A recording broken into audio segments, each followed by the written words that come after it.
I did it. I did it. Hello. How is everyone?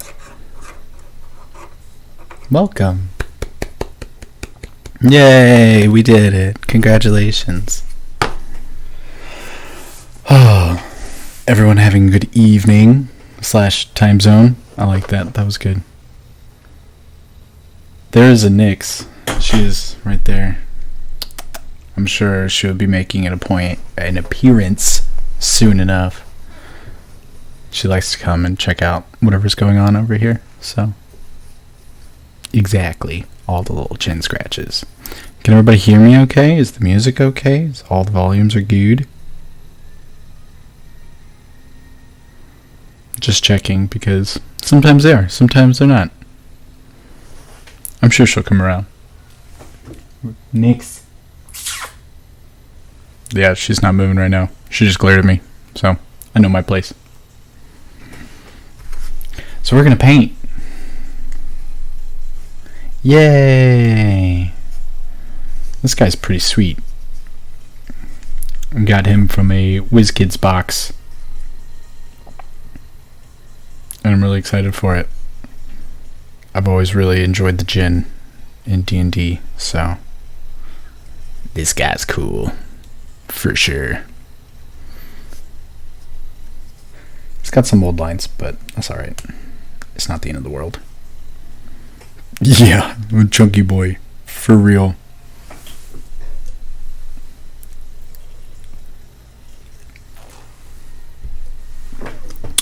So, where to start? I don't know. Is anyone painting? I know Dragon Jim is painting. I just want to make sure. I know, look at the not bent sword. Also, it's not really sticking to this base, so I'm probably going to have to push it on there a few times, which is fine.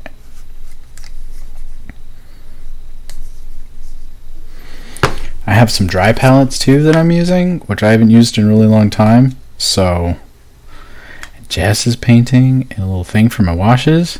Kayla's here! This is almost here. It's okay. It's okay. You just got out of work and we just started? Or just went live? Nothing's even happened yet. I don't even know what's going on. Nomming? What are you eating? Because I'm curious. I had a burger and it was really good. Moon Rose is here. Wish you were painting.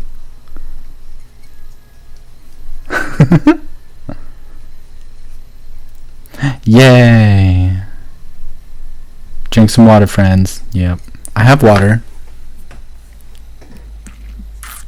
I also have my cup of water to wash my brushes with, a paper towel, I have my drop cloth, my palettes, all my paint.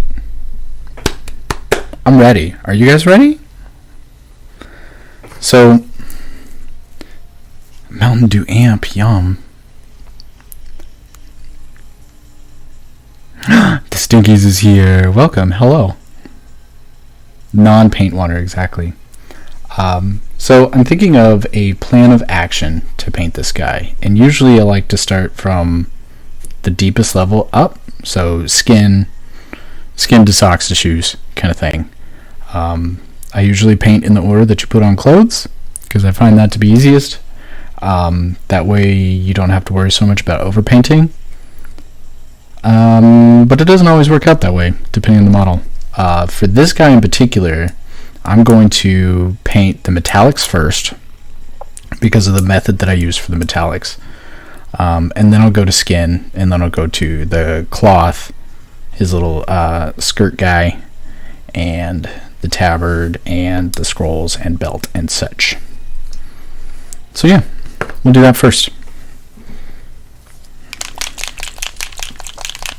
The drop cloth is because I make messes, because I'm not careful.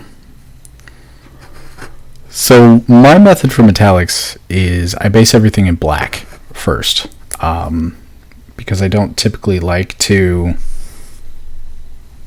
just dump a bunch of metallic paint onto things. So, it's fine. So I've got some black in my palette. I'm going to get some silver in my palette. And some gold.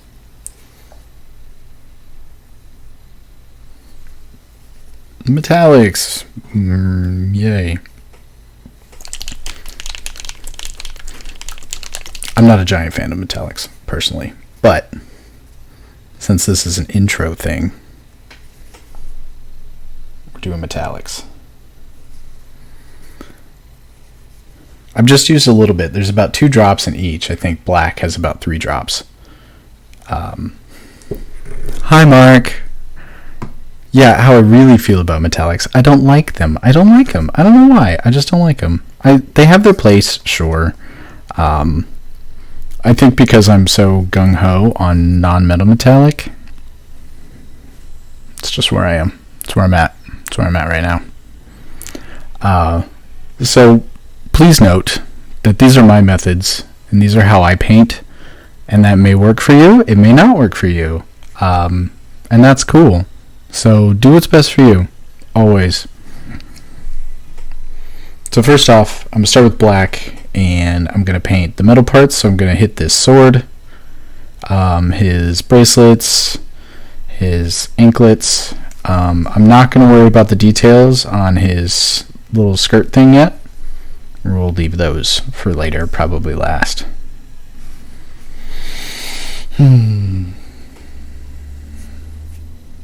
Name the colors and shades. I've got black. So I'm using the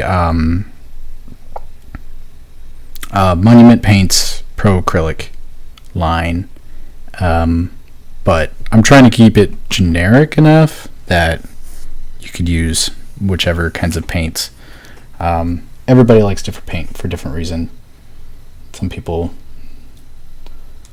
like Reaper paint, some people like scale paint, or whatever. Just whatever works best for you. It's pretty cool. So yeah, I'm gonna start with black on his sword. I'm using my 3 brush, so the bigger brush, because I'm really just trying to get coverage at this point. I'm not so worried about details or anything like that. Just covering all the surfaces.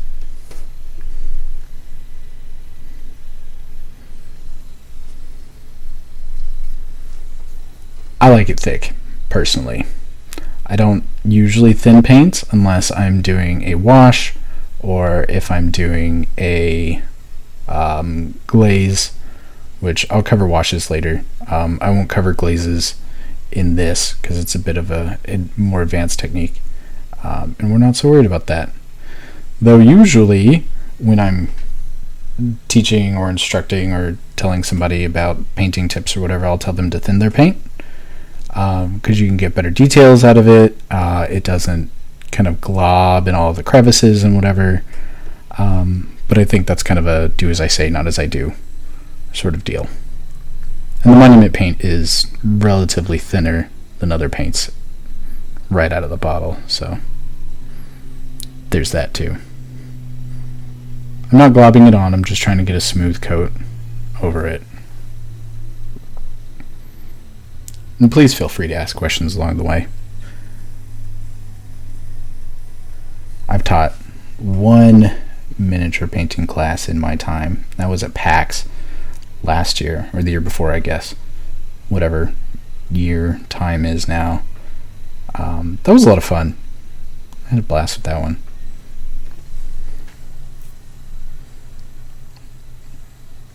What is time, exactly? And yeah, every artist kind of has that. These are best practices that I don't practice. But they're best, probably.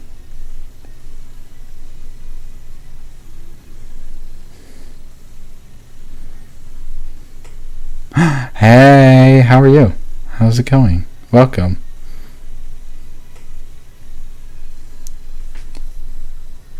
So yeah, I'm just trying to keep just a thin layer of paint on my brush. Get a solid coverage on it. I'm not so worried about any lines or streaks or anything because we're going to be going over this with the metallic paint.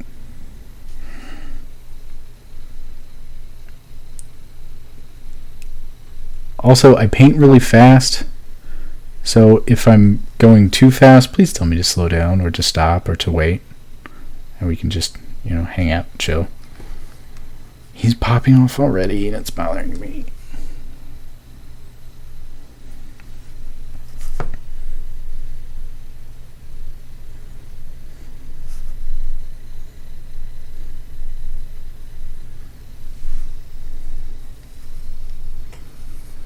Dun, dun, dun, dun.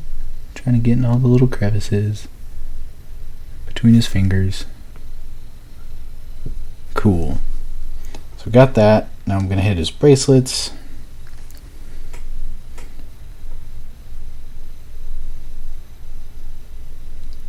Just thin coats, and it doesn't have to be perfect. Like if you get some black paint on his skin, that's okay. We're just going to paint over it anyway.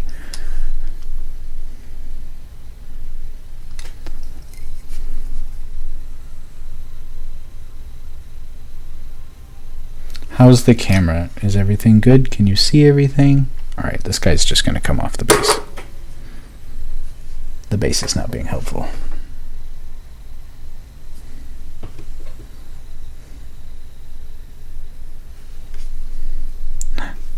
Yay, I'm glad everything looks okay.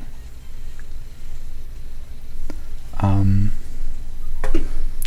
I mean, you can turn your mini whichever way just to make sure that you're getting in all of those little crevices and all those spots and all the little places. Again, not worrying about overpaint on his skin or nicking anything. It'll be alright. Which, that's kind of why we're doing this first, because I'm about to get messy with some metallics.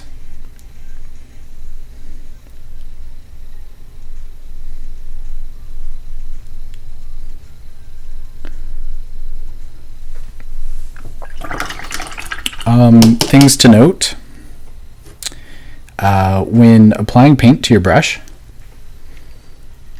be sure to just get it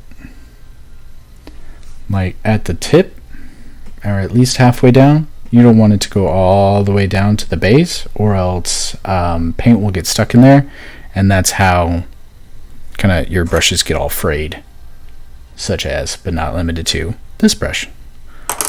Just the tip, folks. Just the tip. Heard it here first.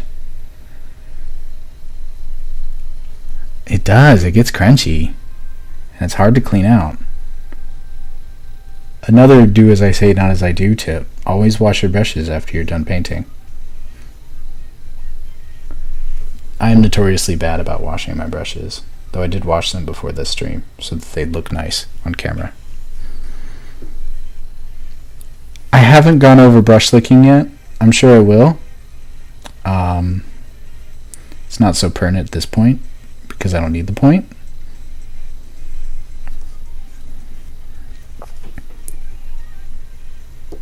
Brush licking is very technical, and it is important. I'm a brush licker.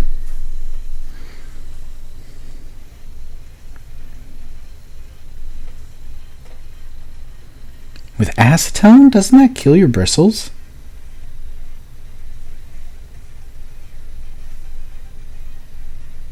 I have no idea. Maybe it doesn't.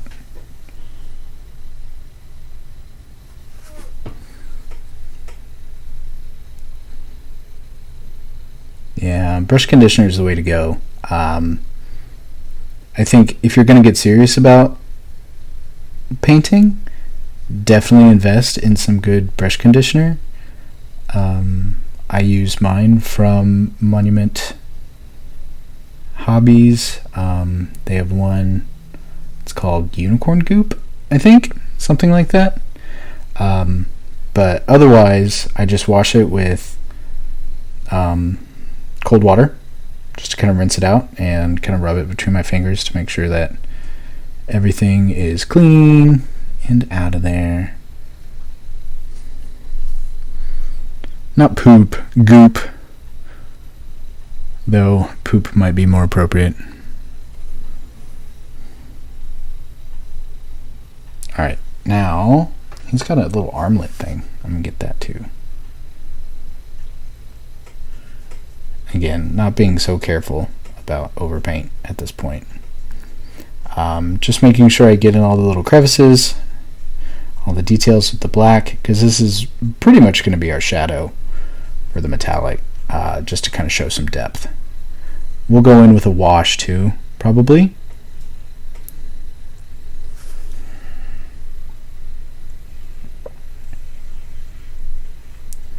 But for now, that'll do. Alright. Talon Claw. Thanks for the subscription. My gosh. You guys are too good. Too good.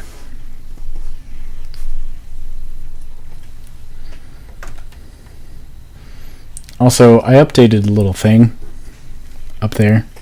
Where is it? Up here. Whatever. Aha, I can point over here. It doesn't matter. Up here. I don't think it's working, but it's there. Cool. I made a new layout and such. Being all fancy. Alright, so we got our black. Now we need to let it dry. Don't touch it. Let it dry. There's a command for that. Oh, I'm not in the thing. Yay! Don't touch it, let it dry. I have commands! How cool is that? So cool. Yeah, maybe it'll update when Streamlabs has its stuff together. I have them written out somewhere in here in my little notebook. I can get them for you since you have a sword now. Is there a command for commands? I don't have a command for commands. Yes, I will get them to you. Okay. So this is pretty much dry at this point. At least on the sword, and that's where we're going to focus first. Yeah, I don't use Nightbot, so. For metallics, I'm going to use my small dry brush. This is the flat brush. And I'm going to go with gold first, so I'm going to do gold on the handle area and the hilt and such. In the pommel. So I'm just going to take my brush and I'm going to do a dry brush. So just, again, just the tip. I've got a little bit of paint on the tip of this, and for dry brushing, I want to try to get most of the paint off. And this is why I like having a paper towel here, because you can kind of see how it goes from thick and kind of thins out until you get a very thin layer here of the gold. Because that's all you want. You don't want too much paint on there. And then I'm just going to hit these points that I want the gold on there very lightly with my dry brush.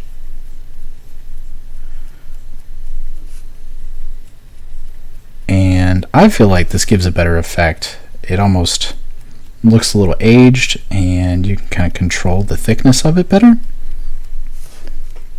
so that it's not so... Sometimes it gets really bright, which isn't always bad, but get this handle. Might need some more paint.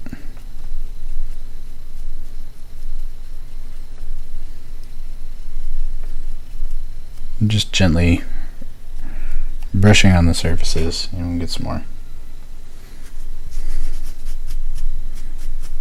until it gets that. You're just getting thins right on the top of the paper towel. Just thin paints.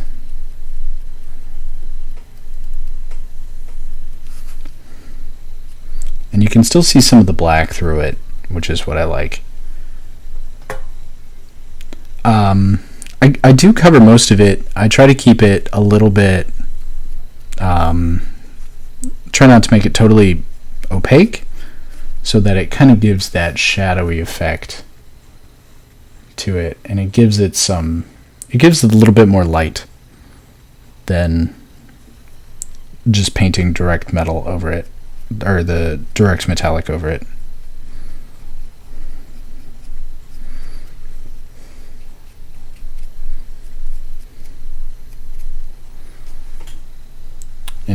do the same for the bracelets and anklets and his little armband. Again, not so much worried about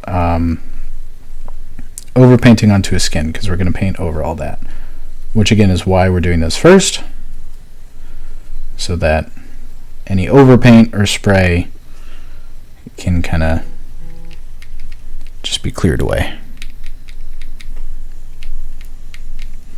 A stretch. See how stretch is elongated? I get all hunched over when I paint, so I appreciate all the little stretches.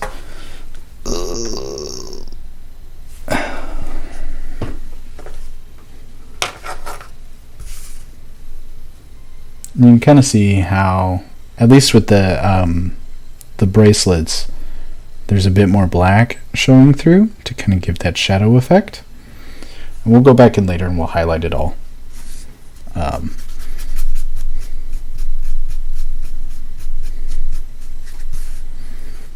Get his armband.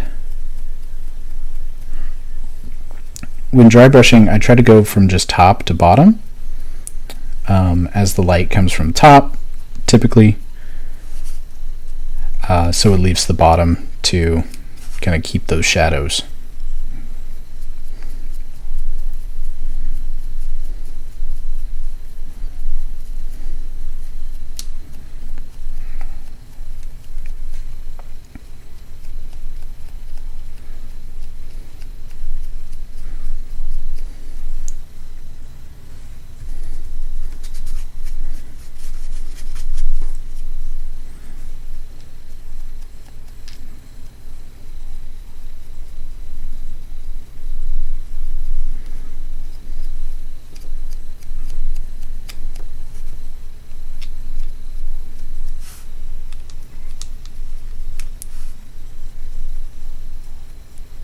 Make sure I'm getting around his foot, all the way around. Getting good coverage. Cool. I think that looks pretty cool. So far, so good. How is it going for those of you painting out there? And I know Dragon Gem is painting one of these models too. Is anyone else painting this, or are you painting other things? I'm trying to make sure that I'm keeping it as... Hate purple? Rude. Purple is fantastic. Gosh, Kayla threw me off.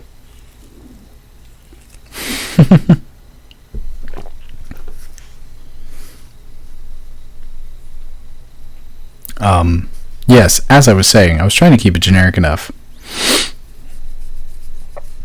so that it's not so much of a problem.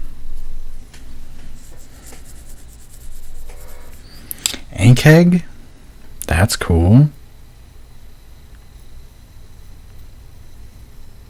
Yeah, for sure. I mean, to be fair, Kayla doesn't like purple paint. I don't like yellow paint. We all have our paint hates. Oh. Well, now I'm going to paint the sword. And I'm using the silver this time. Again, the same methods. Drying it off. I'm going from the top of the blade down to the bottom.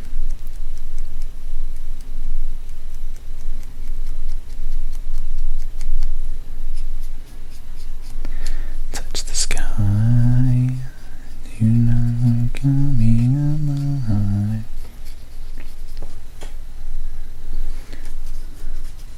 I think I want the sword to be a little bit more covered.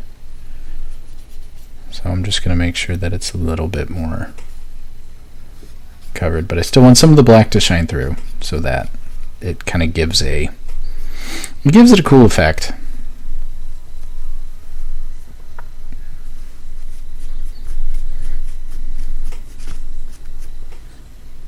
Well, I don't like painting in yellow, and I'm not quite fond of the color yellow, so you know,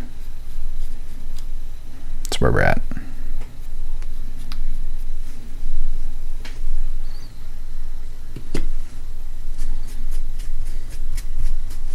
I do love purple though.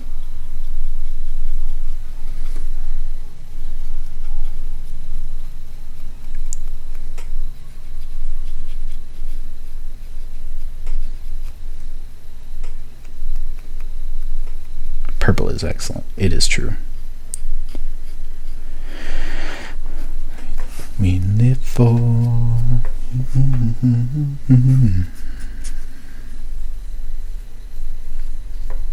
Remembering to get the back of the blade too. I find painting with purple to be perfectly fine. Yellow though. Yellow sucks. We're not friends.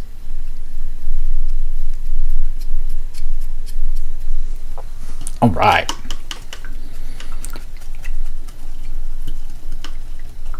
There is? Can you not hear it? I could turn it up if you want to. Just, you know, singing along by myself. It's cool.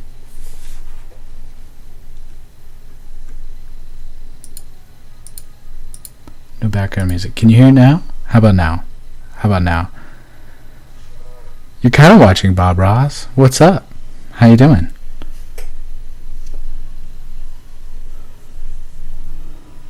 I didn't want it too loud to like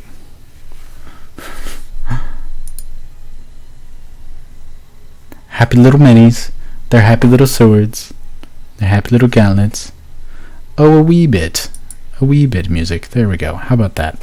I don't want it to be too loud, so I don't want it to drown out me, because isn't that the whole point? It's cool. Alright. You could just hear my random singing as I listen to music by myself, I guess. So we have armor bits and a sword.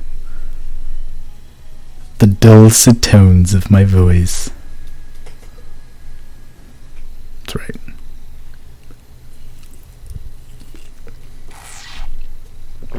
Are we ready to move on to skin? I'm excited for the skin bit. Won't lie. I'm trying to see if I can stick this guy onto the base too. Stick it back on there. So I don't have to hold it. Yes, one moment. I will wait. No worries. We're in no rush.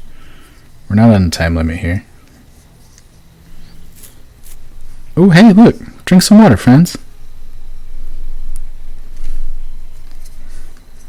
What if I just glued them to the base? No, I shouldn't glue them.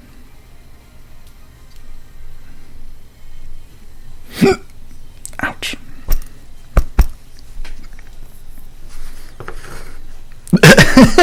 No glue. Oh, goodness.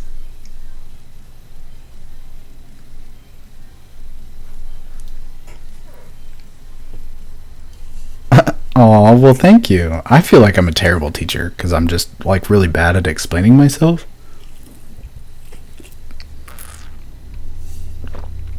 Yeah, I'm using sticky tack on it. It's really old sticky tack, but also like the base of the model under it is really smooth, so there's nothing for it to really grab onto, which I think is the issue. And then kind of the constant friction and pressure of the paint and such, it jostles it and moves it and it gets unsticky. And I'm also not gentle, I'm very handsy, so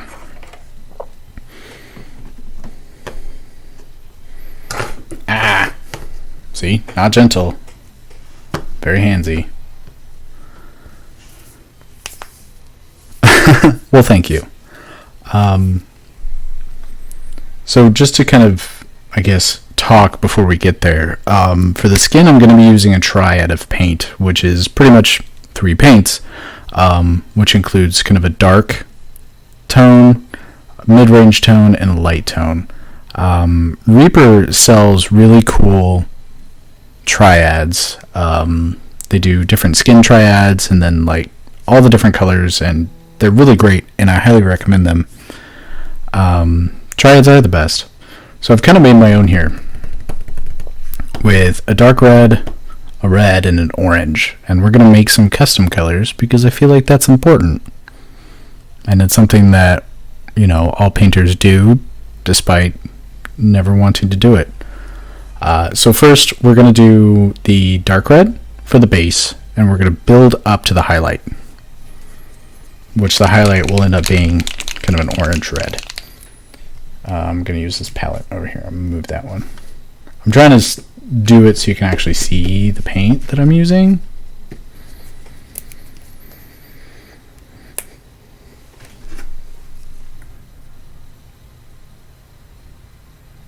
Again, I'm just using 2 drops of paint for now.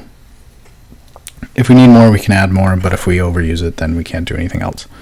I'm using my 3 brush again, and yeah, I'm going to paint some skin. Again, try not to oversaturate the brush or anything like that.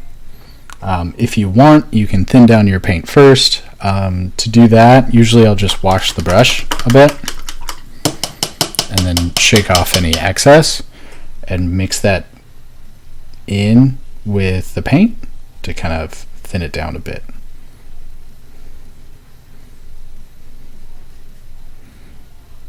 Mix it in really well. Alright, so for this, I always try to start at the most difficult places to get to first, and then go out to where I don't have to be as careful. So for this, I'm going to start down at his foot, kind of at that base, painting up towards the anklet, and try not to get any paint on the anklet itself. If we do, that's okay. We can fix it in post. Just cover his toes.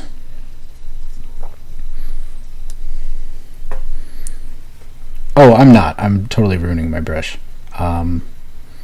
You shouldn't mix the paint with the brush end. You should technically use the back of it, back here, to mix, but I'm a heathen.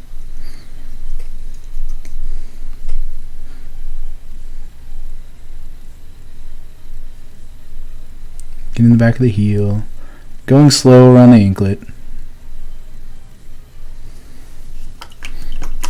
Do as I say, not as I do, exactly.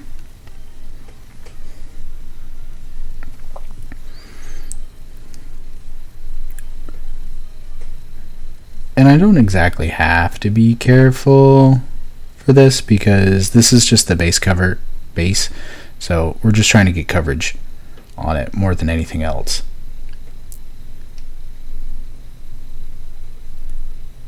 It doesn't have to be perfect. We're going to be adding other colors on top of it, so it'll be alright. The most important thing is really making sure that those edges are good. If your edges are good, then the rest of your paint will look very clean.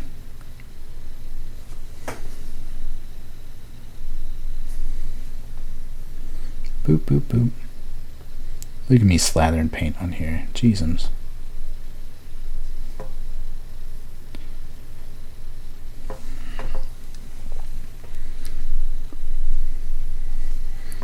Exactly. All my friends are heathens. It's a good song. Now that's going to be stuck in my head. Sweet.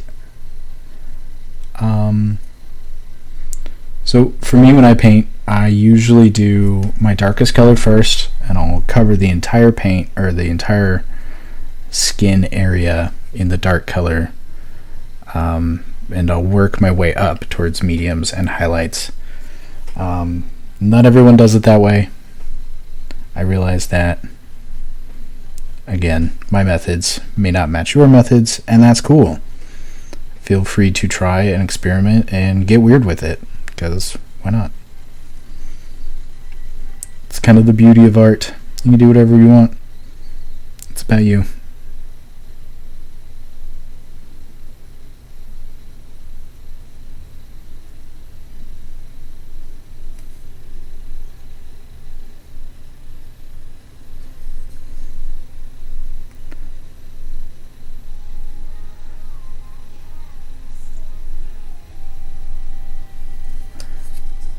Exactly. We're here to get weird.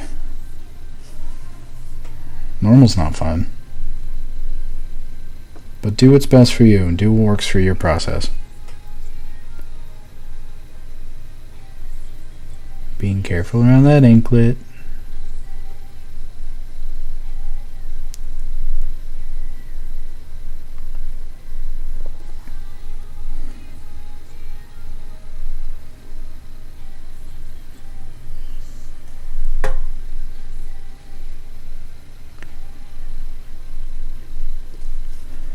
And for this model,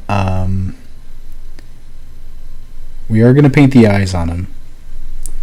However, I'm not going to focus too heavily on it. I'll just show kind of the quick and dirty of how I do it. It doesn't have to be perfect. But I think for another one of these streams, I'll go over a more advanced skin technique. And have that kind of include some more advanced eye techniques and face techniques and stuff like that.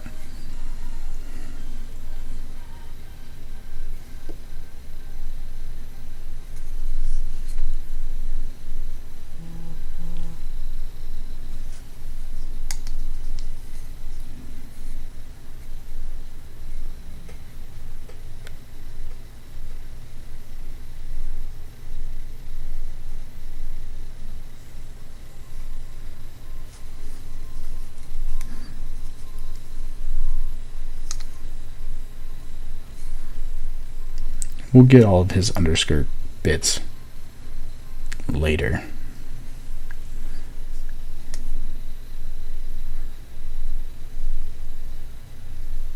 Kind of going back over some of the blotchy areas.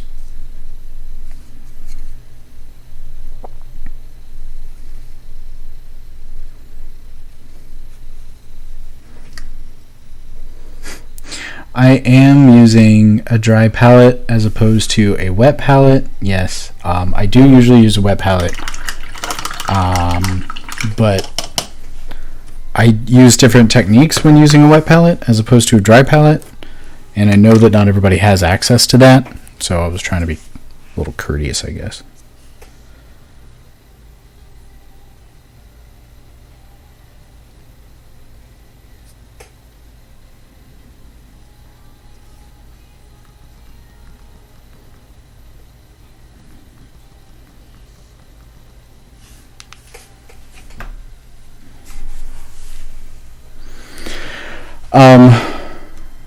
I didn't prime him. He came primed. Kind of the glory of WizKids minis. They all come primed. So typically, depending on the model, I will prime it, especially if it's a bare plastic or a metal. Sometimes with resin, you can go without priming. But priming is typically important. Unfortunately, I don't like priming minis, though it's much easier now that I spray prime them all. So I'm adding more paint to my palette. A bubble.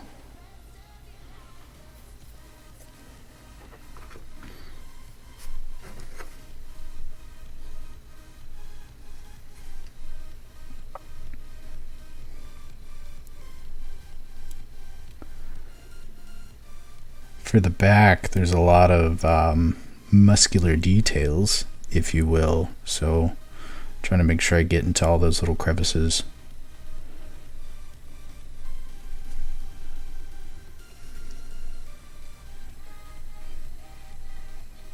Again, being careful around the armband, and with this you can kind of cover up any overpaint from the black or from the gold.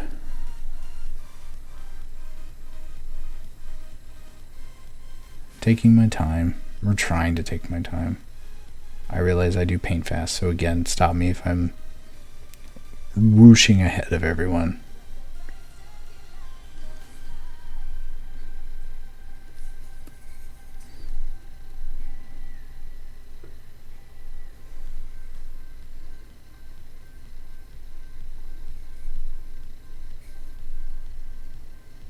While we're doing skin coverage, does anyone have any questions or anything I haven't covered that you've wondered or whatever?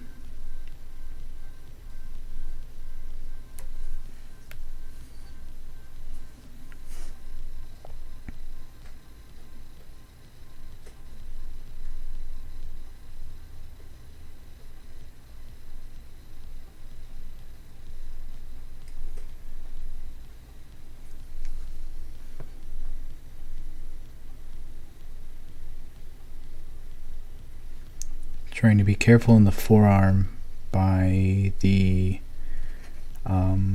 bracelet and the sword because it's really close quarters right there.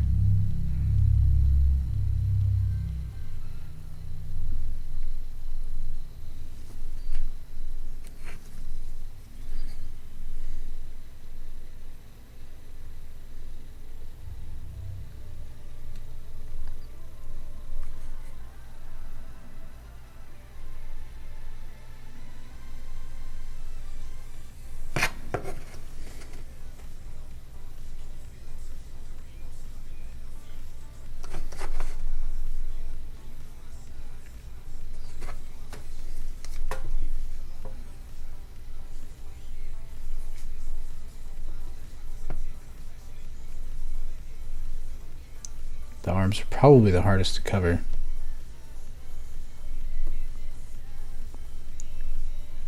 Got some blotchy parts on the side, so just trying to cover those up. And I missed that part on the leg.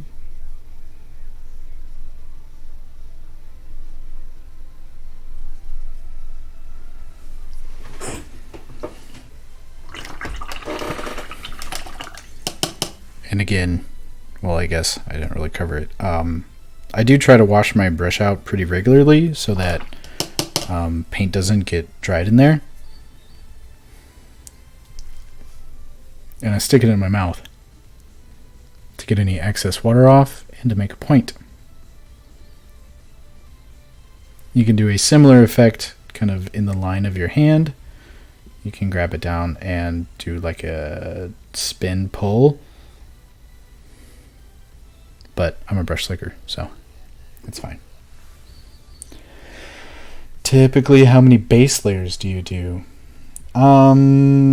It depends. Usually, it depends on how thin of paint I'm using, and usually depends on the color. I think for this guy, I'm probably just going to do one base layer because it looks like the coverage is going pretty well for me. Actually, now that I'm looking, it doesn't really. So, two, it looks like. But again, it usually depends on the paint consistency and the color.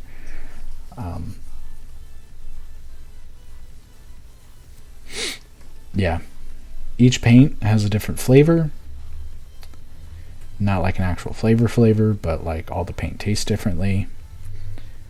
I'm a firm believer that scale paint tastes the worst, followed very closely by Chimera colors, which kind of tastes like spray paint. Metallics are the worst. Yep.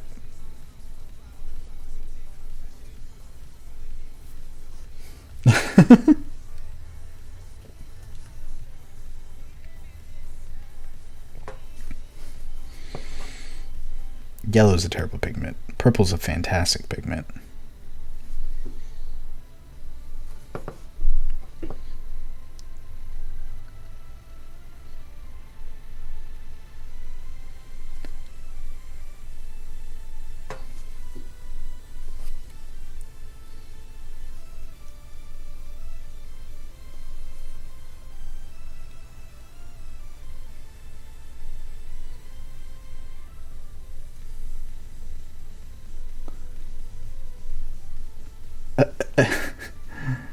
Okay. All right. Okay. That's fair. Everyone has, their issues.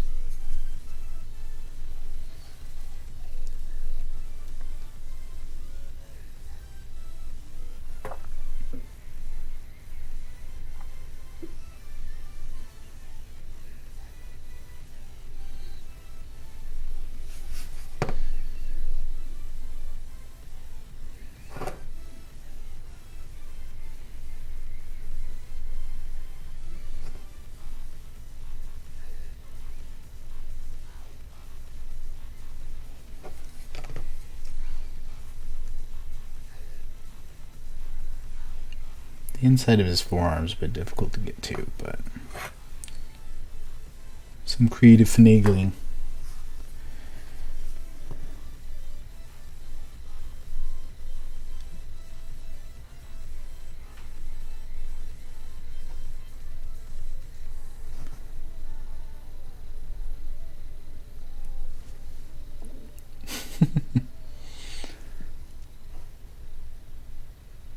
Again, trying to make sure that I'm getting in all the crevices without being too thick with my layers, because if you're too like if you get a big blob of paint in his ear, you'll lose a lot of that detail.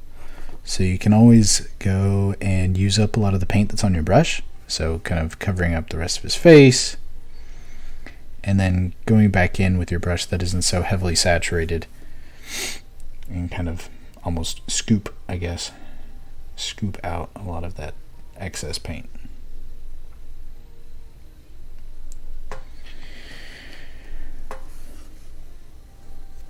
When it's something that doesn't have a color scheme, how do you go about choosing colors? That is interesting. So sometimes with different models, I'll just want to try a color with it. Be like, you know what, I want to focus on blue, so I'll try to see what parts I can make predominantly blue on it, and then go from there creating a palette. Or other times I will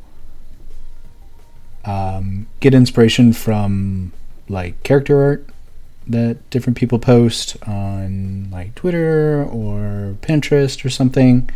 There's a lot of great character art on Pinterest. And sometimes color palettes for that will be like, oh, I really like how kind of they blend orange and brown to give kind of a rustic look. So try that out, or sometimes I'll just wing it and I'll have no real plan and I'll just grab some colors and go with it. Sometimes that works out well, sometimes it doesn't.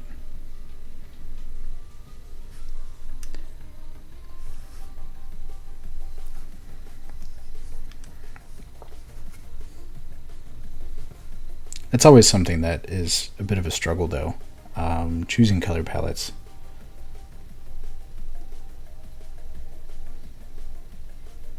Sometimes it works and sometimes it just doesn't.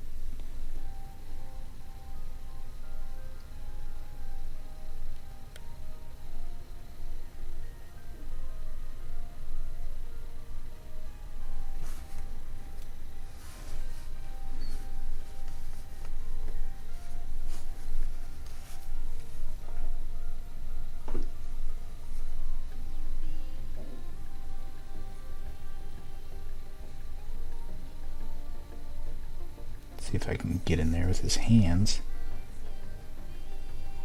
Again, trying to be careful, try not to overpaint anything. Oh, I'm getting my hair in the camera.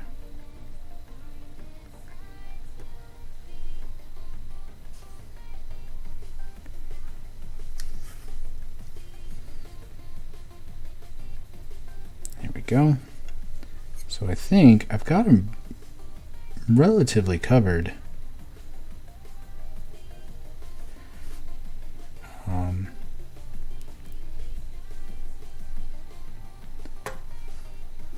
So now I'm going to kind of go back and see any spots that have dried that are a bit kind of blotchy, not quite so solid.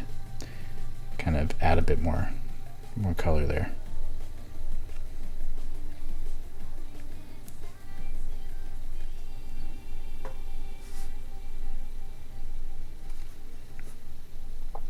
Most of the coverage looks pretty good though.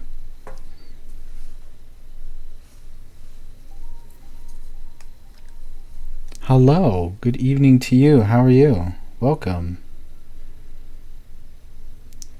What song is this? I don't know. Timeless by Vila. This is a Monster Cat playlist on Spotify that is apparently not illegal to use for now.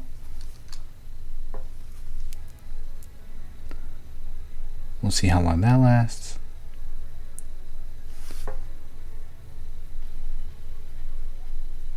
Glad you were doing well.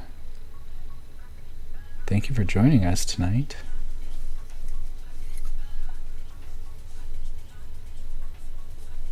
How is everyone's model coming along? Now that we've painted little bits of metal and have a base skin tone down. We're almost down.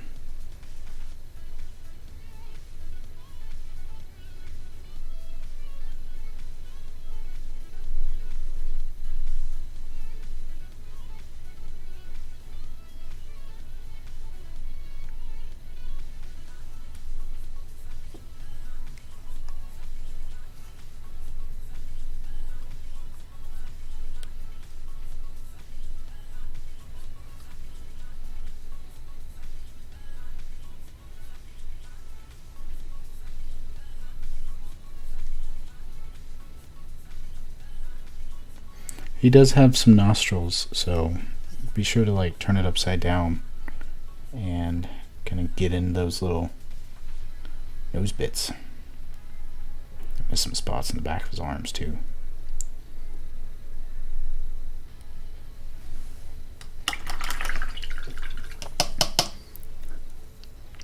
It's coming along pretty cool. So far, so dandy.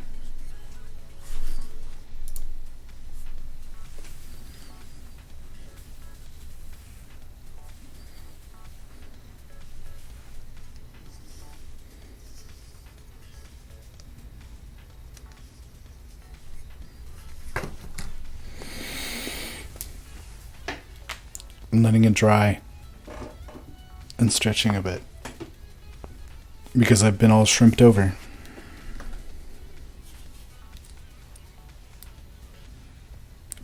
Thank you, Kayla.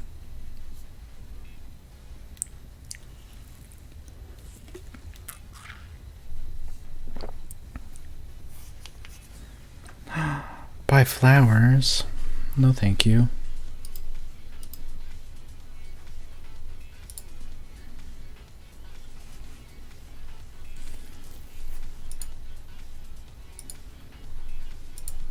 Pew pew.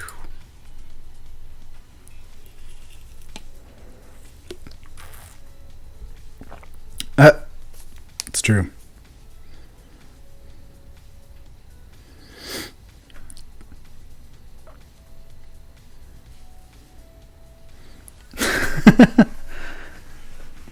Definitely not the worst mod. I think I take credit for that one. My hair is all over the place. What are you doing, hair?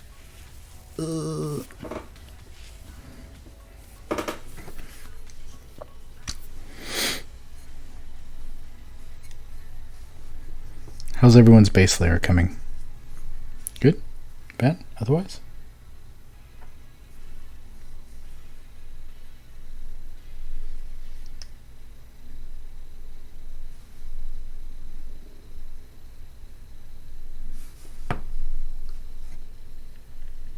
Thanks, Liz. I tried to do it on my end, but it wouldn't let me.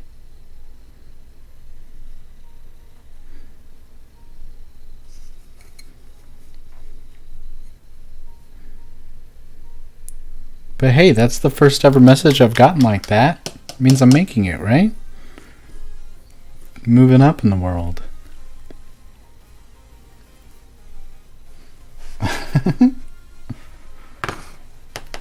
Also, I pushed all my stuff all around. Heathen. Bam. Oh my goodness.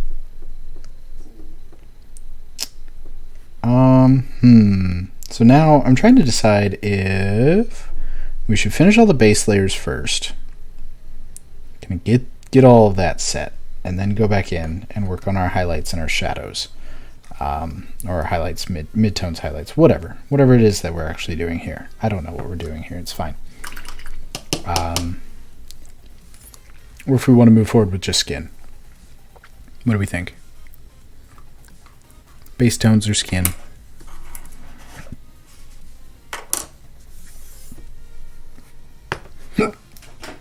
Excuse me.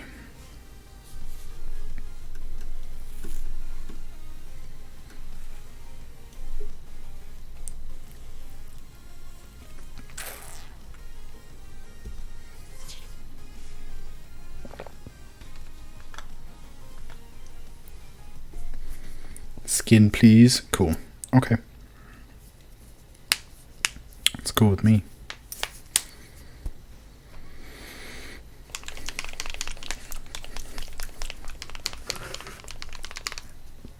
I've got the red now. So moving up from our dark red to our normal red.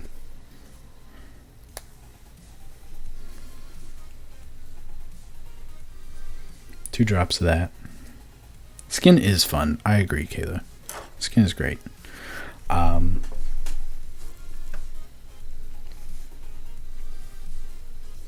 So for skin,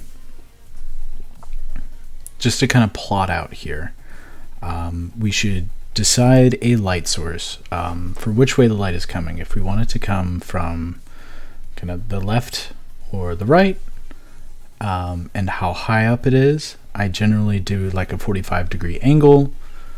And I think just because the way he's facing, I would like to come at it in from the left. Just to kind of get some highlights on his face and highlight up the sword a bit. So with that in mind, I'm going to take our red, and again I'm using the 3 brush, and I'm just getting it on the very, very tip. And I'm rolling it out to make sure that there's not too much paint on there. When I say rolling it out, I'm taking it, like I'm dipping the paint, or dipping the brush in the paint, and then putting it on the palette and rolling the brush, just so that there's not so much saturation of paint in there, so that I have better control of the color, and I'm not getting so blobby. It also kind of thins the layer out a little bit, so it's not so... and I'm going to just hit these top parts, kind of starting at the kneecap. And I'm not going all the way around, I'm just going on the top where the light would hit. And this is something that you can use kind of your desk light, which you can't really see right there. But you can see how the paint's kind of a satin finish. So the light reflects off of it and kind of recesses into the divots of the skin. So you can use that kind of as a marker. Right, and light doesn't bend, so I'm just trying to get the top parts of the leg here, kind of on top of the muscles. And it doesn't have to be perfect. We'll go through and we'll blend a little bit later. Going up the shin.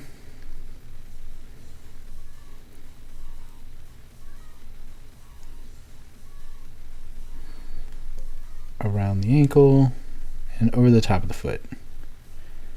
Again, not bending the light any, and making sure to keep any crevices or dents within the skin, keeping that there. So I'm just hitting the tops of the toes, keeping the shadow between them, getting around the side of the ankle. And being that this is the mid-tone, you can go a little bit deeper than we'll be going with the highlight, because the highlight will be going over top of this to really bring it all together.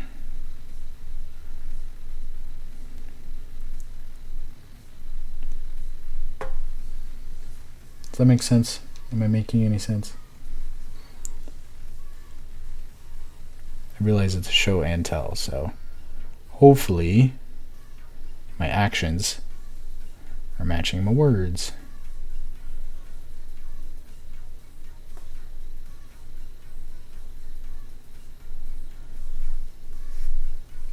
So I've just hit the top parts of the leg. Not so worried about the inside of the leg. I might hit right here on the thigh with a mid-tone, kind of over here, and blend in a little bit, kind of on those corners.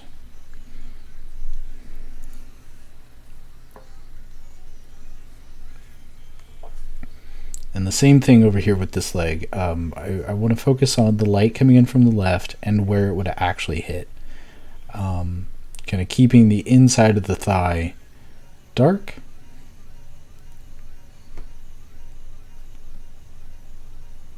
To really give that effect and kind of add to that depth.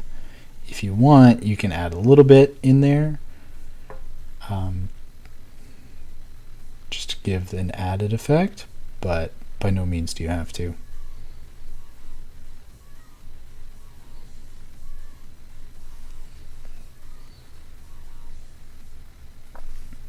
I'm going to do the same for the arms up here, focusing on the tops of the muscles.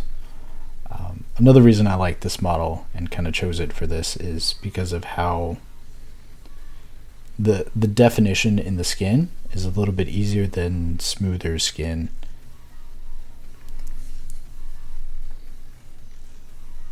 I find it a little easier, I guess I should say.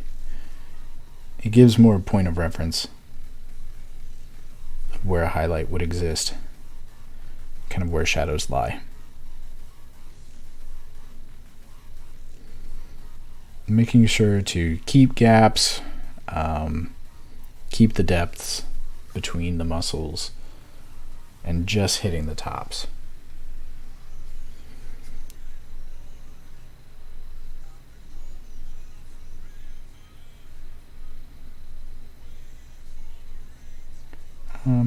Fun fact, when painting, try to keep in mind that your paint is a liquid. So it does move and it does flow. It will be thicker at the end of your brushstroke as it is on the beginning because you were pulling the paint across the model. So later for techniques like glazes and such, that really matters. So if it can matter to you now, then it'll be easier to transition to those more advanced techniques later. So try and pull the paint from the darkest part, pull it up to where the light would hit brighter, and you'll get a more of a gradient across the paint that way.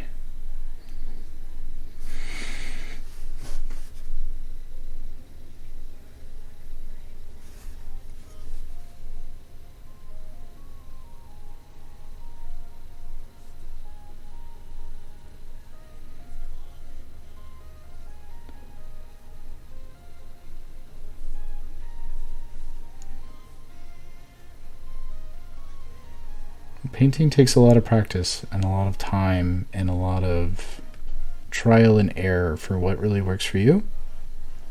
So if it doesn't work right the first time, don't worry about it. It's not a big deal. And try again next time. I still have days that the paint does not cooperate and the paint's a jerk, because obviously it's the paint's fault, not mine, right?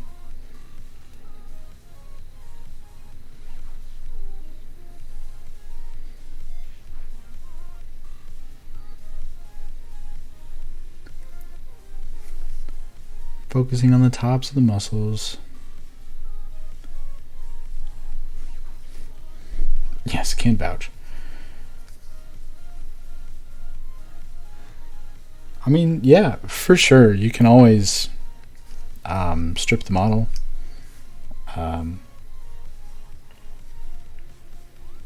start again if you'd like. I typically like to keep the models that I'm not happy with, just so for, I guess, accountability. Do we do art in other mediums? I used to draw a lot. I used to paint a lot way back when, but kind of fell out of it for a while. I do some calligraphy every now and then as kind of a breather from everyday shenanigans. As for how I started mini painting, a few years ago, a friend of mine was like, "Hey, do you wanna play a game? Me and my friends?" It's like, "Yeah, sure." He's like, "It's called Dungeons and Dragons." And I was like, "Oh man, I've heard of that. We should play." He's like, yeah, here's a book. Read this book and you can run the game for us. I was like, okay. So, forever Dungeon Master.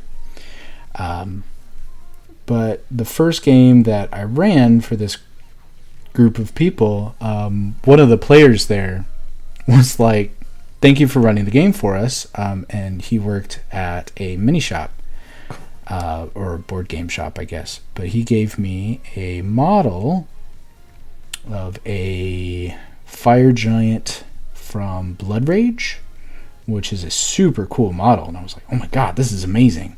And he's like, yeah, we should,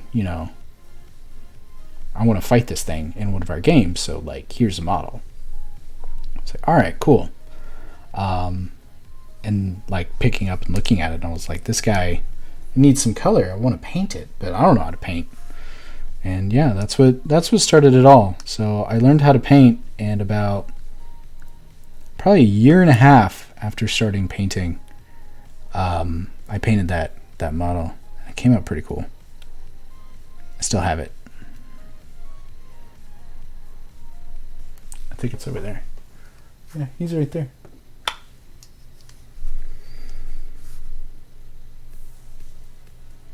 It's fun. I enjoy it a lot. I don't actually use minis for my D&D games, though.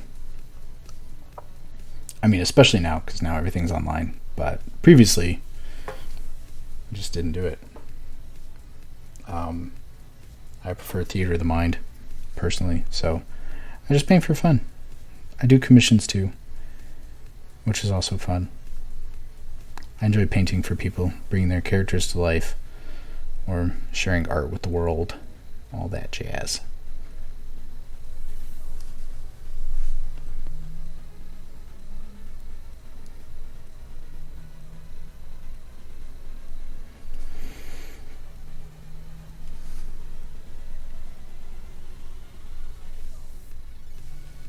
Yay, D&D, for real. It has brought a lot of good into my life. I wouldn't be where I am today if it weren't for that game invite.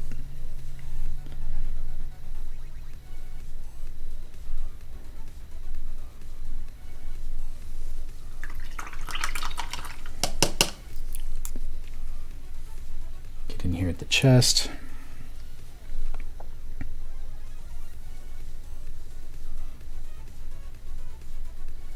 How's it going for everyone painting out there? No, it wasn't Joe. Actually, I probably ran that first game. I ran for about a year and a half before one of the players moved. So they're like, "Oh, we should bring somebody in," and I was like, "I know someone. I know the perfect guy. We have to bring him in." So I was like, Joe, come play D&D with us. He's like, what's that? It's like, don't worry about it. Just come play. I'll teach you. And here we are. Meh, but having fun. Having fun is the point. But what's meh? What's meh about it? How can I help? What can I do? What can I show better?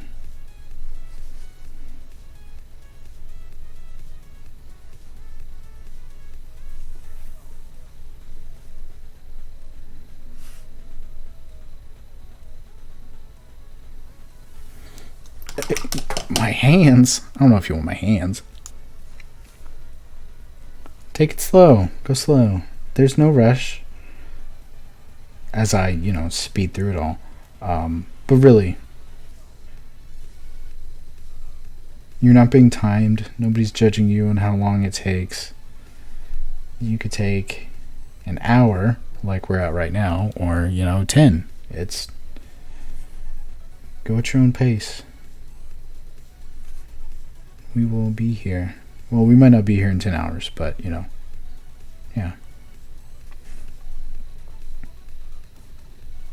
As long as you're having fun, though.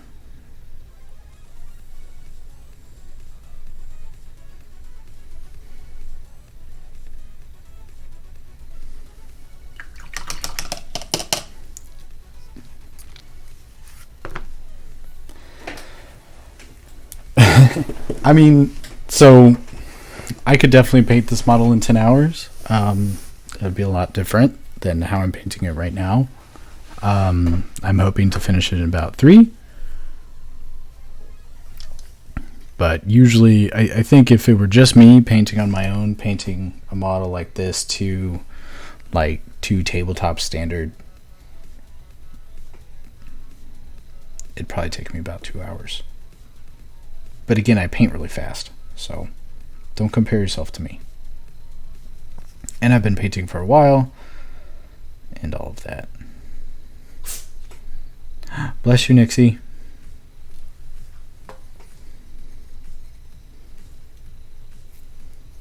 Hate that phrase. What phrase?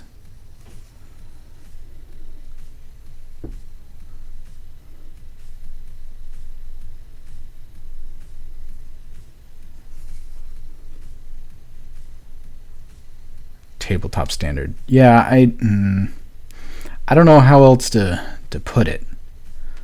Like, I understand though.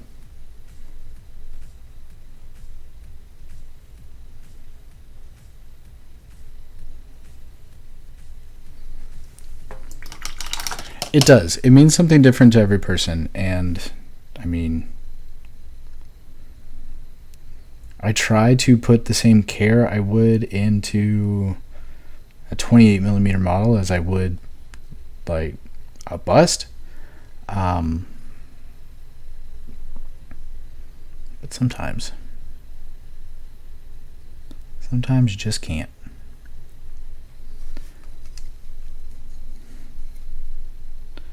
I think another thing to keep in mind is that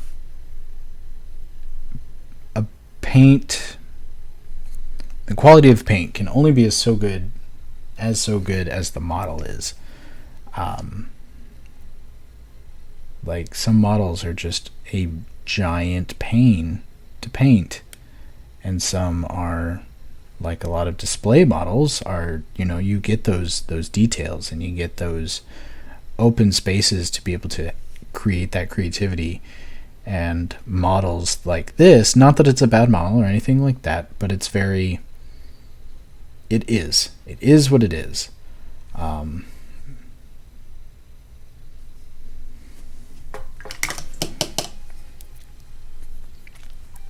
But I think those are our midtones for them, and the variant isn't so big. Actually, I'm going to hit the back of his leg a little bit more.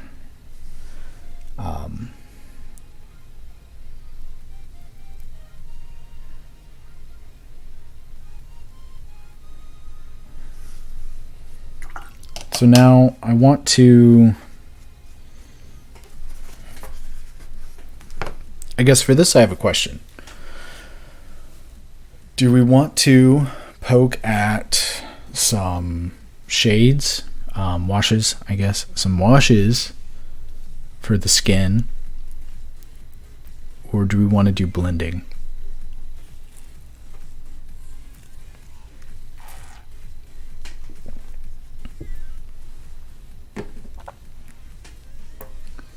I have the sepia shade that I was going to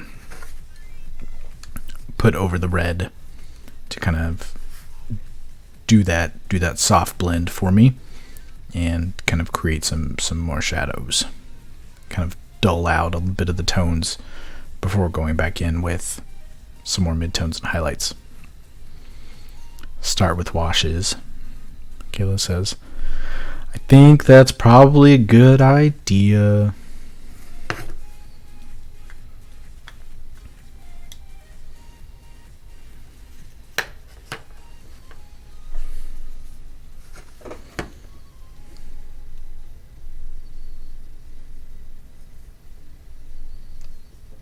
Make sure it's dry before you go washing.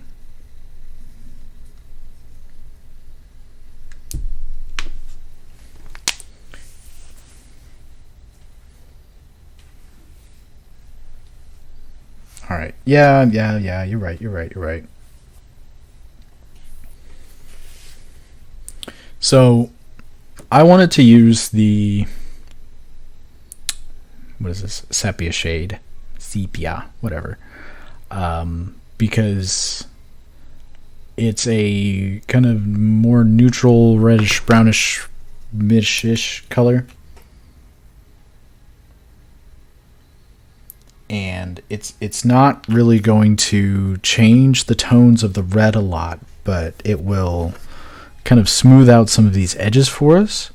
And we can also hit it on the red, or not the red, the gold, to kind of give a more depth to that also.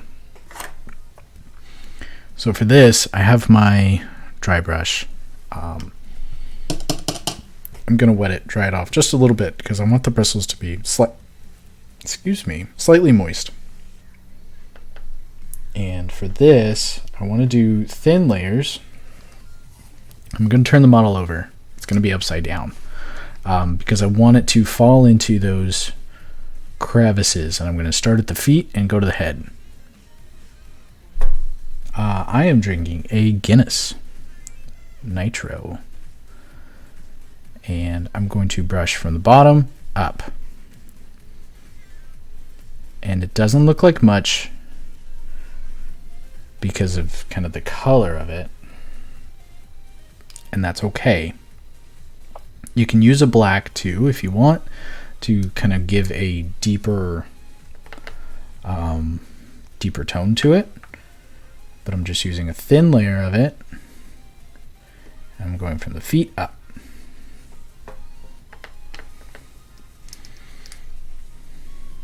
I don't want to glob it on, and I am covering all the gold as well,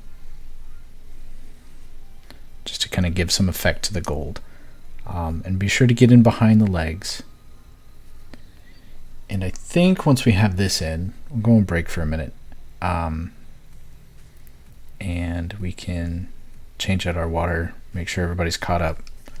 Everybody is kind of on the same page.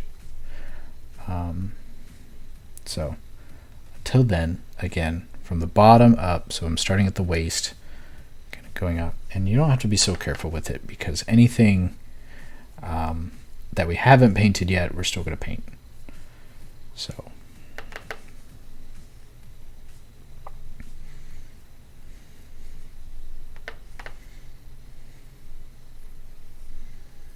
get in on the face to get those shadows. And I don't want to glob it on. Just nice thin coats.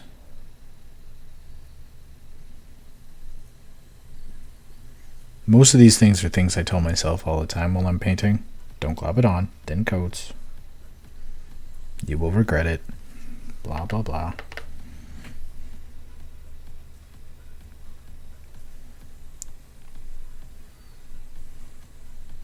And you can kind of see where it's like pooling in his armpits, under the chin, in the eyes, kind of around the legs a bit.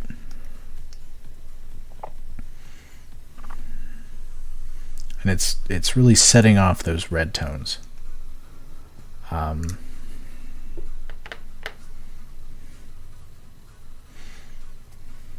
Deciding if I want to get real crazy, I might pull some into the blade and then use my finger to kind of blend it across, just to get some of that tone through the metal.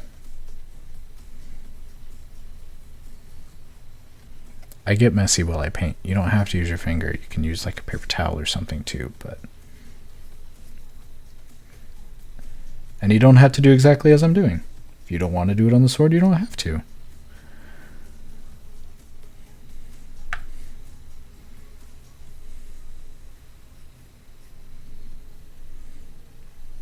Yeah. So far, we have done a base of black on the sword, the bracelets, the anklets, and the subtle armband. Then we did a dry brushing of gold metallic on some of the accessories and a silver metallic on the blade of the sword. We then took our dark red and did a base coat for the skin. over all the skin areas, and then we took our normal red for the mid tones to bring that up a bit.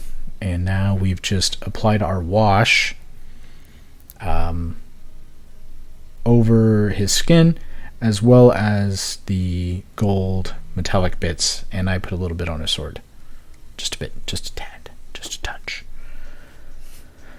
And washes take forever to dry, so be sure to, give it time to actually dry. Is the going from the bottom up technique specifically to get lighting orientation, or am I misunderstanding? Yes, it is to get those shadows. So I'm turning it over to make sure that, because the wash is very thin, it's super liquidy, and very, like you can see right through it, and it pools, and you can kind of see that what I was talking about before of it's thinner where you start as opposed to where you end. See how there's like a little bit more of a puddle at the end of it. But yeah, it's to be able to get into those crevices and really define those deep points of the model and really create those shadows. So yeah, I think I'm gonna go on a quick break, 5-10 minutes. Make sure everybody catches up, everybody's at the same spot. Go clean out your water, get up, stretch, have a snack, get some water, do your thing. And we'll be back in like 5 or 10 minutes. Sound good, everybody? Yeah? Sweet.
That was about 5 minutes, right?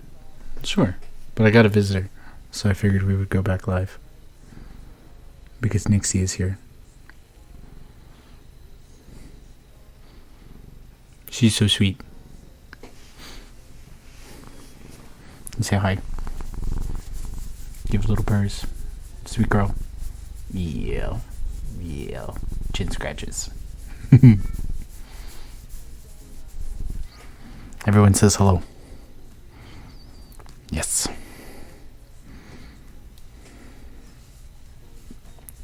So I think I've come up with a plan of how to pack her.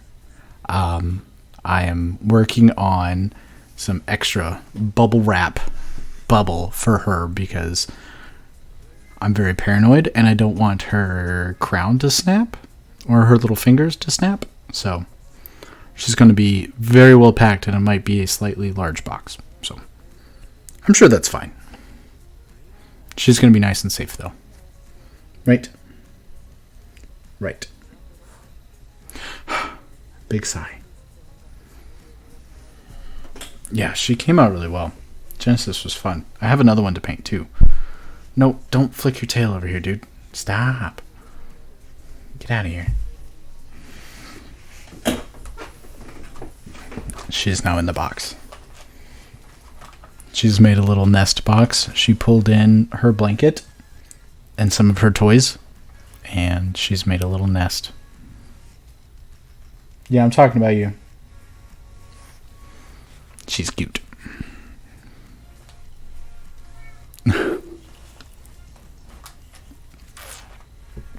So how is everyone doing with their model? I've got some kind of overwash on here. If your wash gets too thick, you can take a dry brush. Yes, that is Sam. And kind of poke to pull out the paint. And the door is closed so that Sam does not come in and close himself in here and then yell and scream. So instead, he's going to stand outside and yell and scream. Meow. So I'm just kind of pulling up some of that excess wash.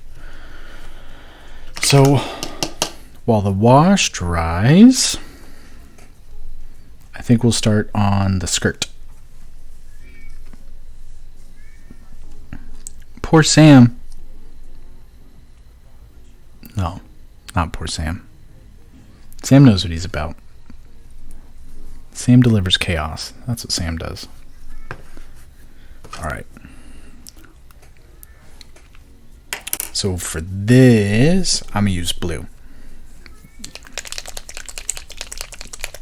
I realized that in some of the art, I guess, the official art or whatever, it's more like a teal. Sam does just want the packing peanuts. But I wanted to use blue. So I'm doing 2 drops of the blue, the darker blue that I'm using. And I'm going to do 1 drop of black. Where's my camera? There it is. And 1 drop of black into the blue.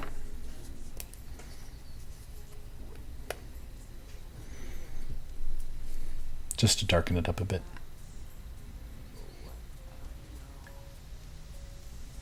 Oh yeah, hockey's starting. Ooh. And I'm going to use the base of my brush to mix this so I don't get yelled at by anybody. And it's going to make a very dark blue.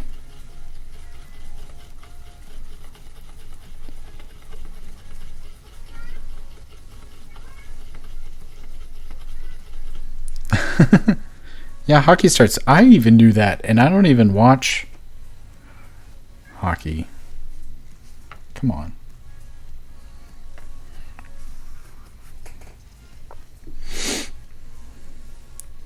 And I'm gonna base this skirt. I'm leaving the tabard.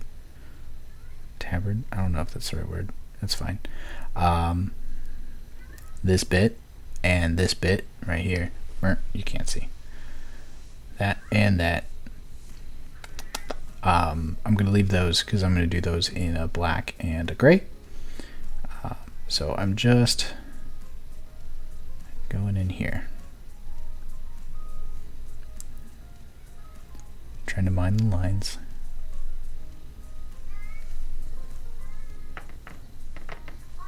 Sam is very distressed.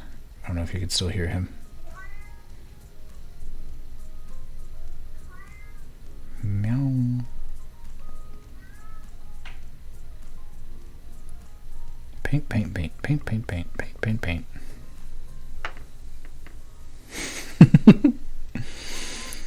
Oh, goodness.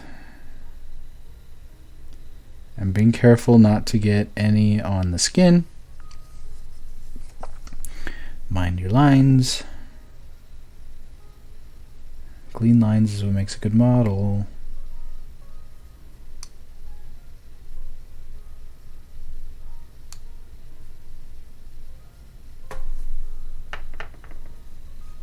Mind the gap, exactly.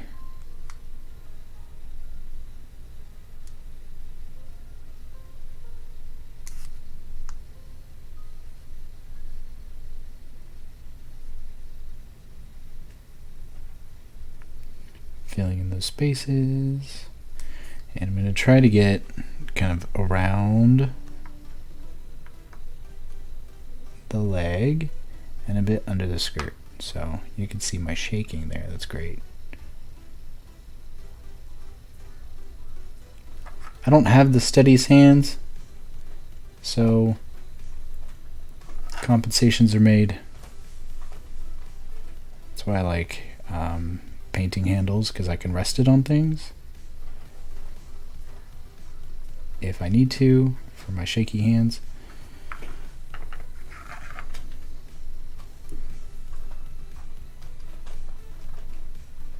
Getting under the skirt and around the bend.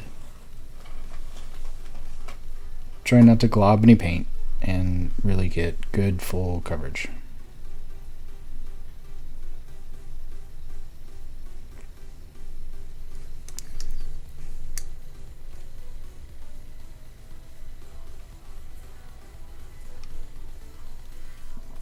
And of course I get some on his leg. That's fine. It's fine, we can fix it.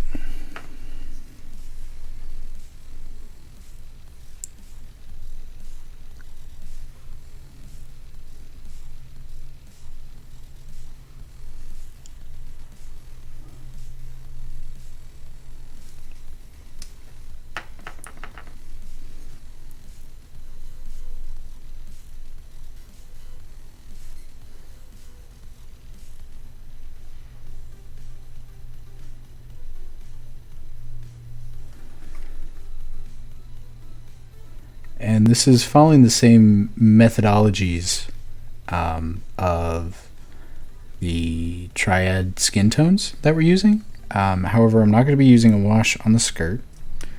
I'm just going to be using base colors, I guess. But we're going to be using, this will be our dark tone. We'll go in with mid-tone, and then we'll go in with a highlight for the fabric. I'm getting kind of the top up here and trying to get the lines and the creases.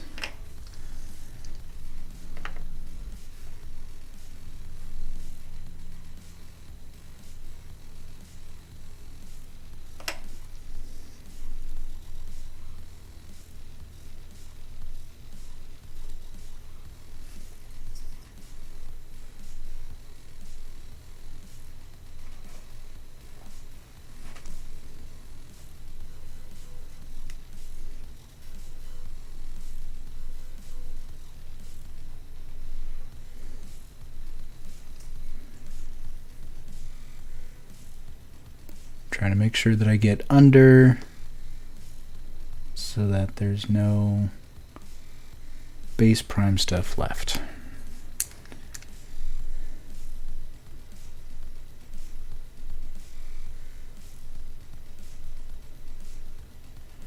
Around these little medallions at the bottom of the skirt are a little bit difficult to get around, so Trying to be mindful of that and not get any more excessive paint on his leg if I can help it. And we'll be going over the medallions later with the metallic. Just trying to make sure everything's covered at this point.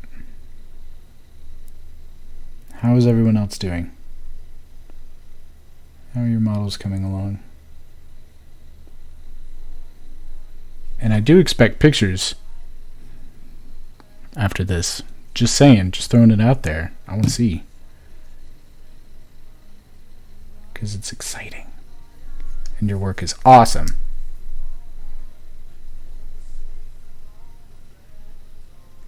No, you don't care.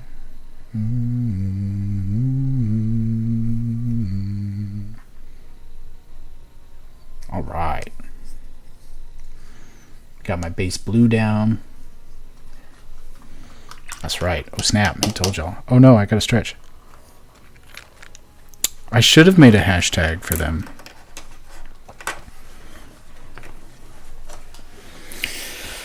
Still can.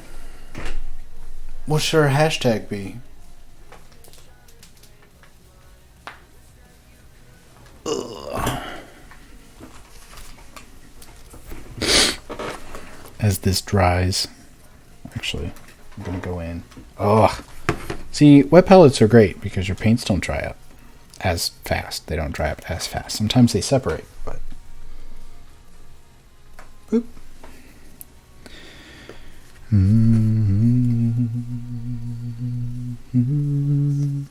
Where was that blue spot? Right here. And you said you wanted to nothing at all.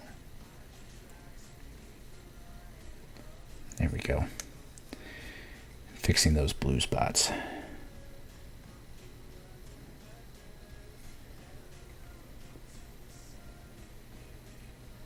Just try not to overpaint. Just getting the little bits. Little bits.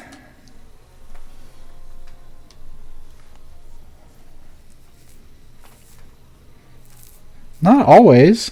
Depends on your paint.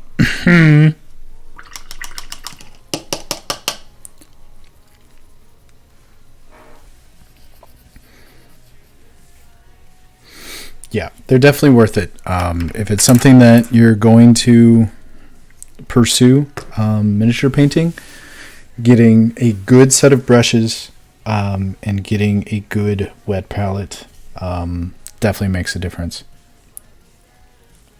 I wasn't talking about Reaper paint.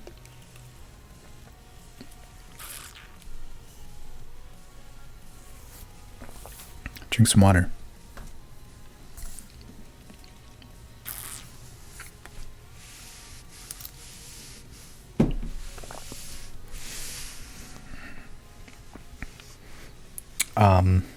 Yeah, if you're looking for good brushes or good miniature holders, I highly recommend Hobby Holder. Game Envy does really great work. So I think it's gameenvy.com. They do brushes and handles, and they have all sorts of different supplies and all kinds of cool stuff. But check them out, and if you like it, you can use code MAGE for 10% off your order. It's pretty cool. Thank you, Liz. GameNV.net. Yeah. I should have a link command for them. I should. Yeah. Also, I've turned off links for everybody else that doesn't have a sword, just for safety. Because people are weird, dude. Not saying any of you are weird. You're all weird in your own way. Not weird like that. Next, there's cat hair. She looks pleased with herself. Alright, that's mostly dry. So I'm going to take that base blue,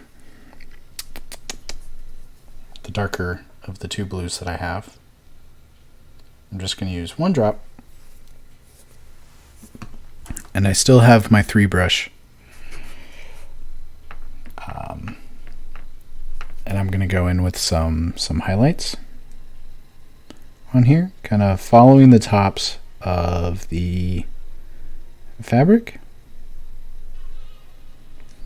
just on the top, keeping in mind our source of light coming in from the left, and also so around his side there's this little decorative piece that has little triangles, so I'm going to do the triangles in blue and black for the design.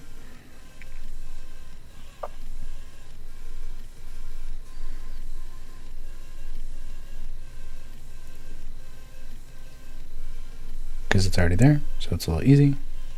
I don't have to freehand anything. My freehanding skills are not so great, though I am working on them. She's helping. She's helping my... Okay.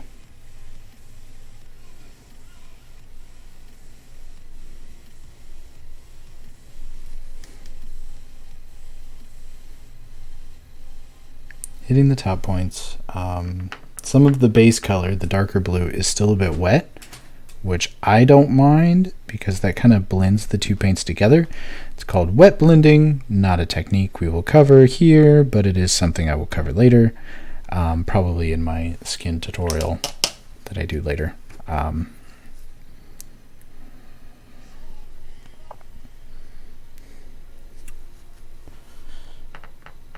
Yeah.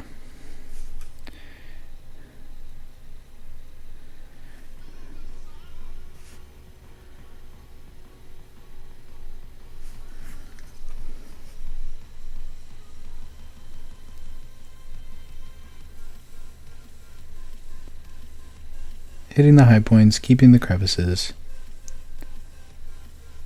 The sash I'm also going to do in a gray, just for more color mixing practice.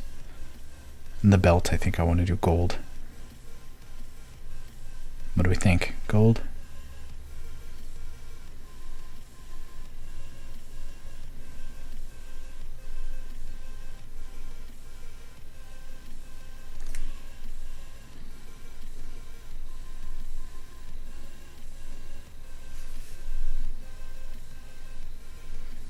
Kind of hitting those high points, blending it in just a bit with some of the wetter paint, just a touch. I have some spots that I missed back here, so I'm going to go in. And you can always go back in if you like overpaint, or you think that you're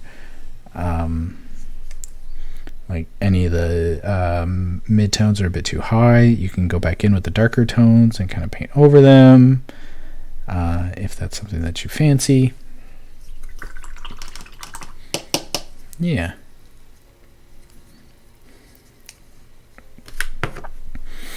Now I'm going to take my lighter blue, sky blue, so fancy, so good.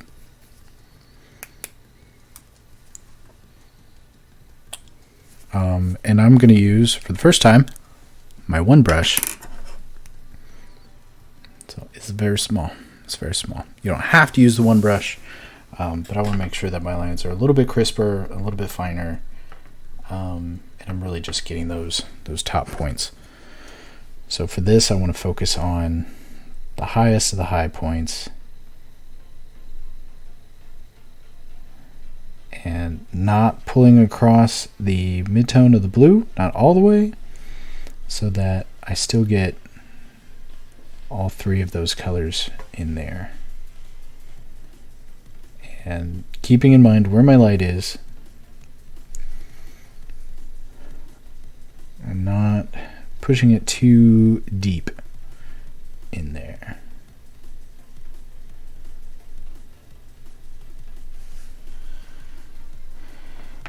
Because I just want these to be my top highlights.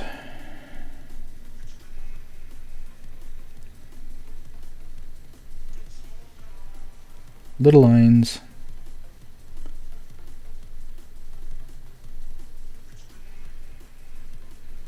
Hitting these triangles some more. I'm going to do the middle in black, so I'm not so worried about any overpaint here. But I don't want to like go too deep on the under recesses of it.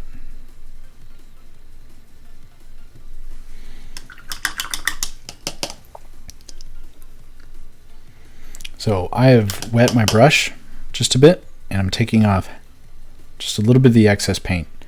So my paintbrush is clean and wet, and I'm going to hit the edges of the blue just to kind of muffle them out a bit so it's not so stark.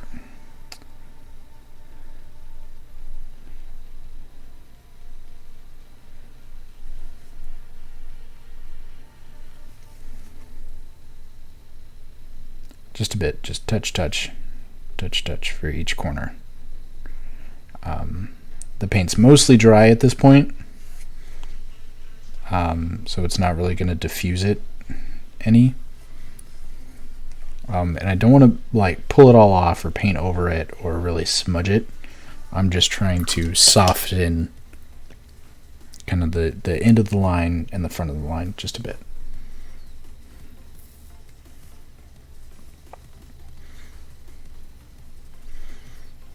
Yeah.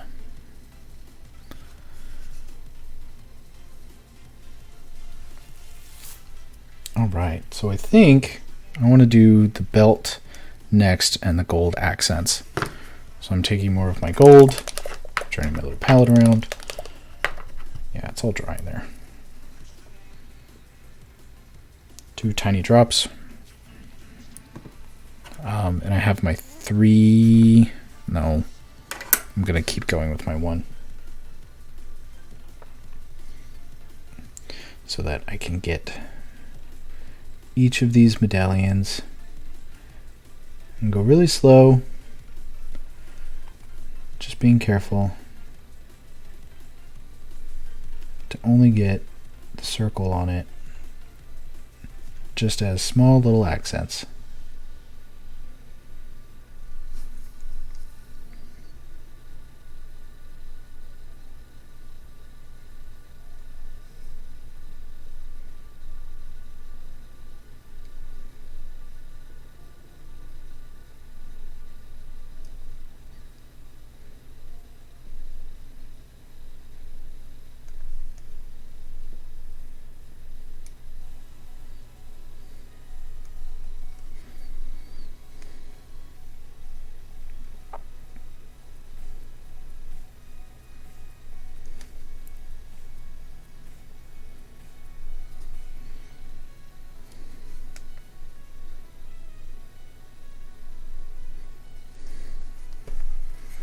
Bit more.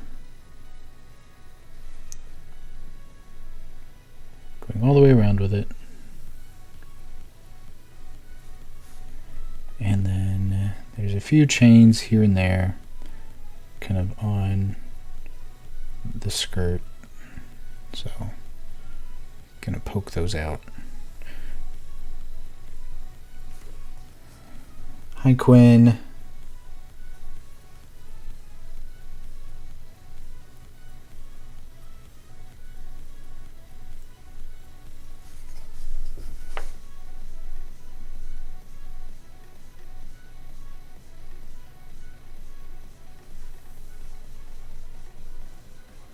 Getting each of these little medallions. Going slow, just taking the tip of the brush to make sure that I'm not making them too big or too bold, staying in my lines. Yeah.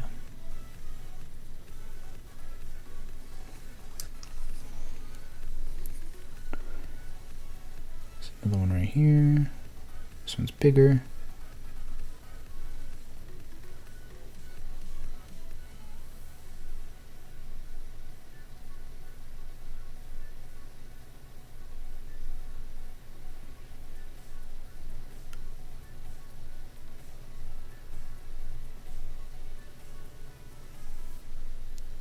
I'll probably regret painting those in just a minute. That's fine. Looks like there's another chain right here. Which I already painted blue, but that's fine. It has like a dangly bit. I don't know. It just looks kind of like a mound. So I'm just going to paint it gold, and it's, you know, a gold thing.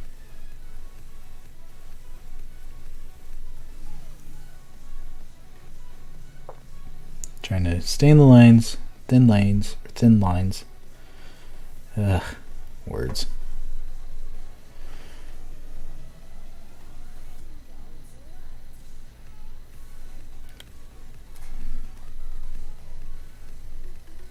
Yeah, cool. Words are hard. Neato. Now I'm going to paint the belt.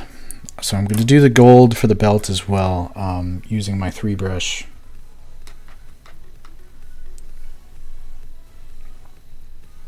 So I'm going to cover up all these little blocks. Try not to get any on the blue. Something that'll make a difference though is, so there's like a little edge right here, and if you can get it on that edge, it really makes a difference in kind of adding to the depth of the model.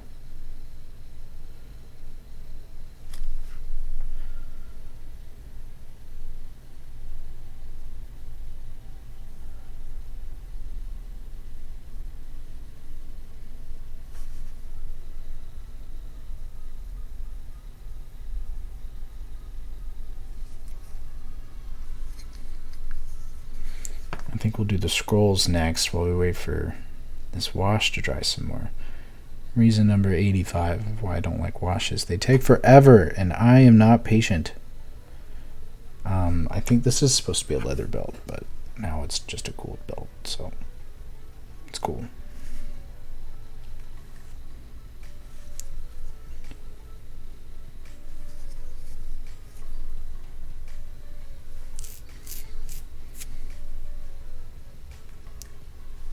He fancy, exactly.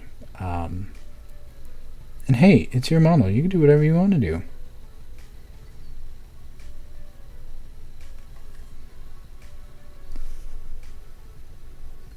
I hope this information is actually helpful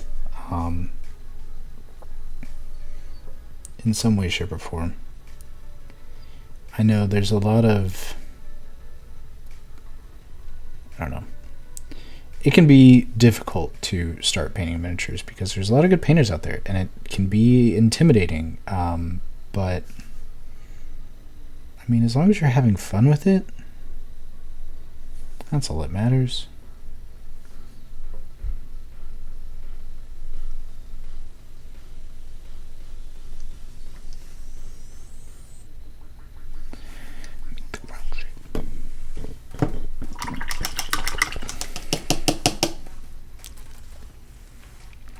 Right. So let's get these back bits. I'm going to use my Ivory for this one. So we have some scrolls back here.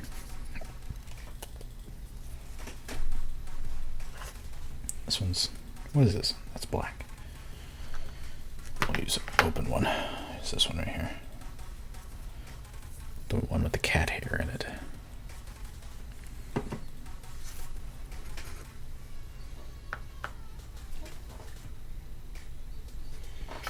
Taking my 3-brush, just paint on the tip, not too much, and just going in. And this isn't too different of a color than the primer is,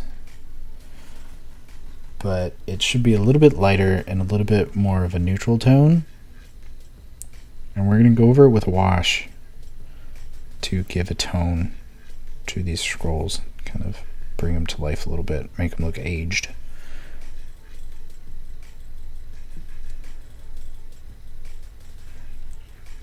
I think for these handles we might make a brown.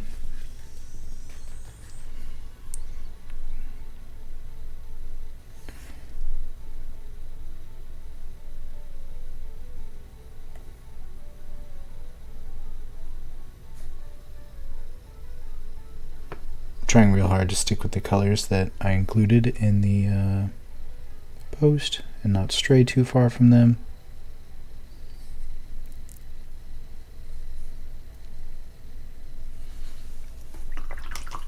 Yeah.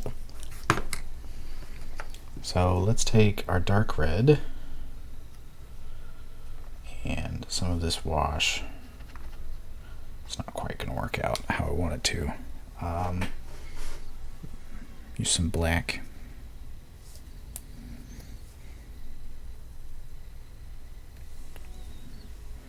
Yeah, put it over here. Touch of the ivory. That's good enough. I'm going to get these handles.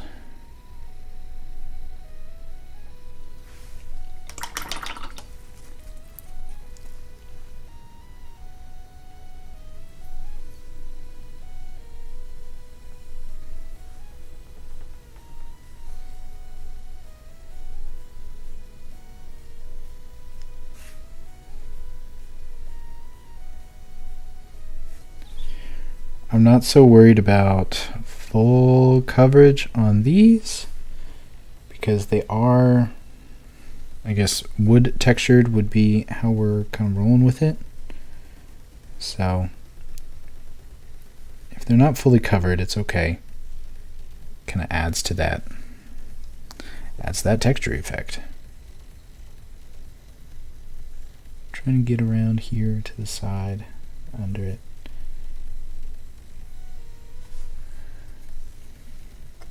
See a few spots that I've missed that I'll need to go back in and fix.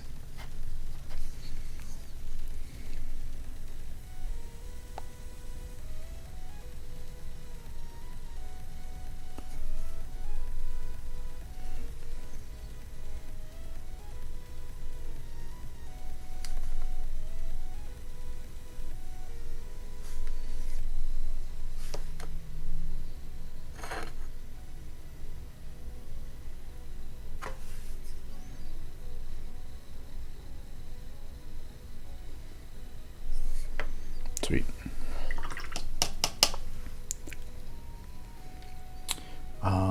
So I'm going to take my dark blue, fix some of these open spots that I still have.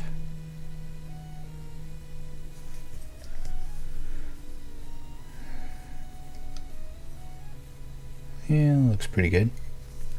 Okay. So while that dries, I think I'm going to take some of this black that I just dropped. I'm going to get these other triangles here. Trying to be a little bit cleaner with the black diamonds, not triangles, on this design. To really get those edges, make sure those lines are crisp. Nice and slow.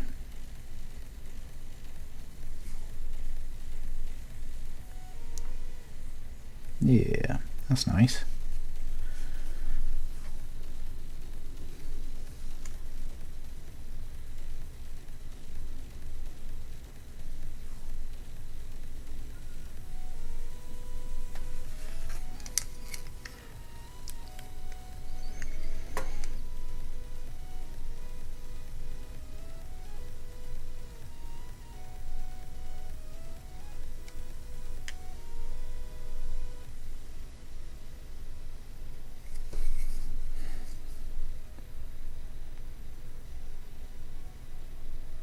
Cool. Now that that's done, how is everyone else going along? How is it going for you? Is anyone else still painting along?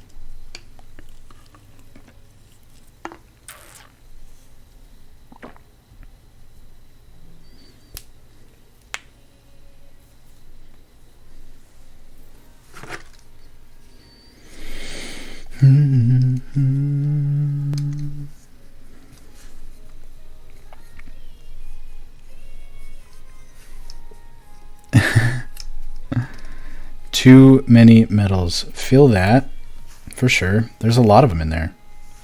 I've got a pretty good bit of overpaint too. You're painting, but your model looks way different. How does it look way different? Kayla, what are you painting?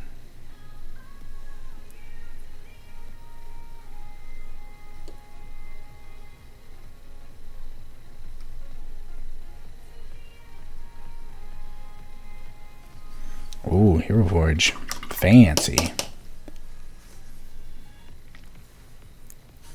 Yeah, there's a lot of metals in this guy.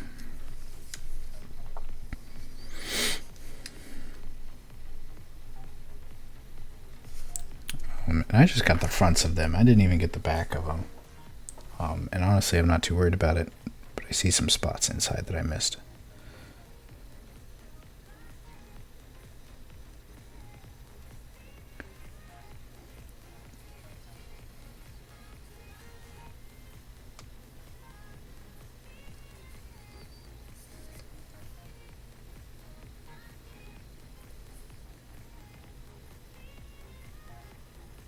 Yeah, very nice.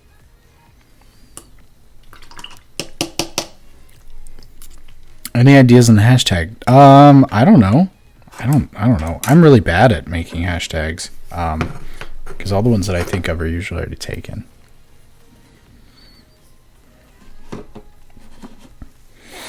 What about paint and porter? Paint in porter. Like this. Hashtag paint in porter.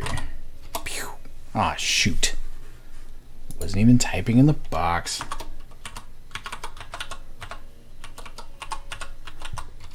Boom. I did it.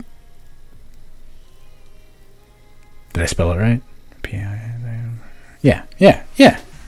It's all right. We can use that. We can use that to track them. Not taken. Heck yeah.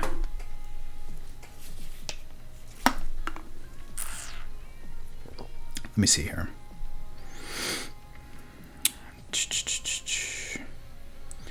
You to the end.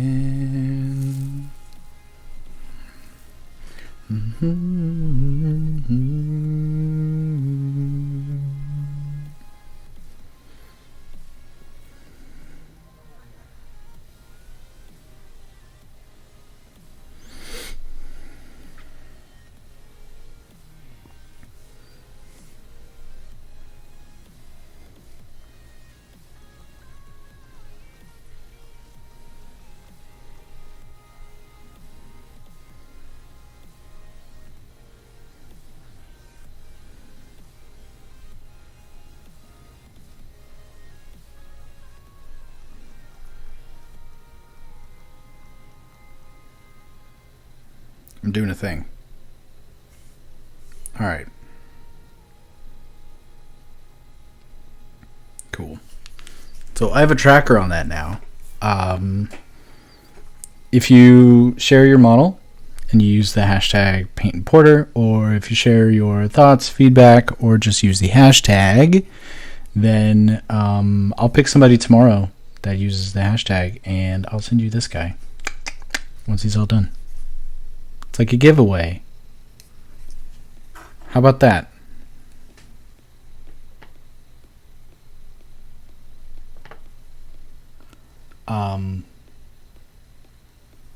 I'm going to paint this tabard now and the little sash around him, and I'm going to use a gray. So I have some of the ivory on my brush, and I'm going to add it to a little bit of black.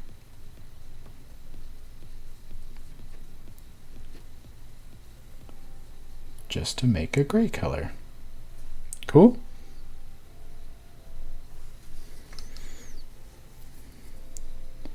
And we'll hit the tabard.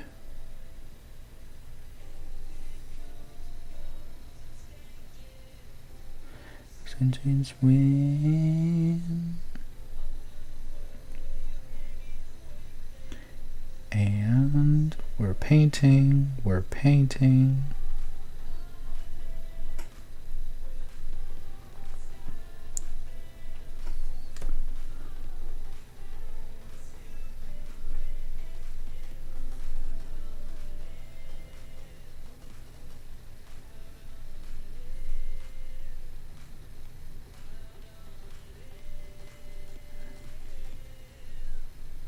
Oh, I didn't even see the little metal medallion thing there. Shoot. Sigh. That's okay. We can go back in. We can fix it.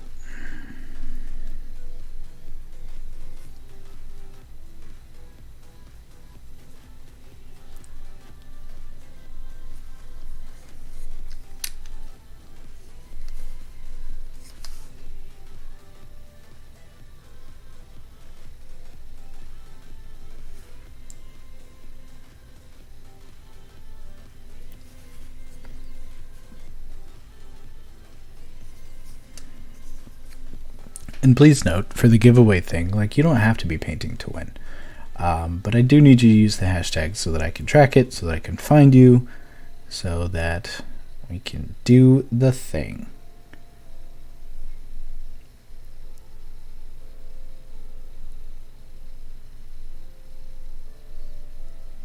The inside of that. Did I just get paint all over the inside of his leg? Ah, blast. I did. In the door of the castle.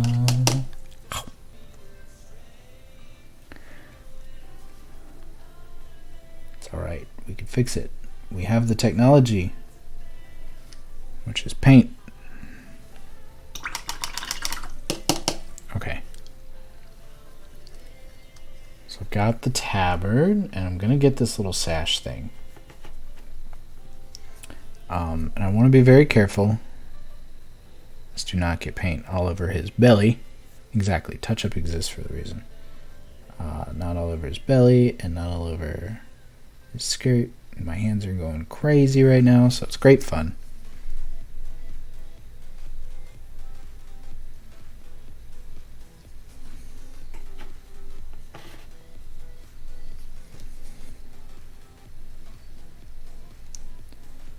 So, question for the masses. As we continue our painting escapades, I would like to do more of these little like tutorial streams. What would you like to see next? I've got advanced skin techniques. We could do non-metal metallic. We could do object source lighting. We could do a little bit of all of that and just do like a overarching view of kind of advanced techniques as a whole and kind of go over a little bit of everything. Wet blending. Well, so with non-metal metallic, I use wet blending. So we can do both all in one go. And honestly, wet blending is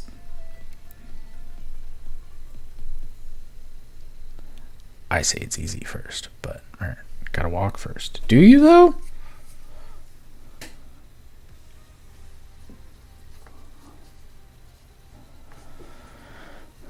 Yeah. Start with blending.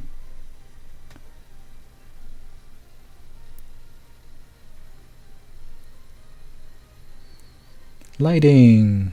Okay.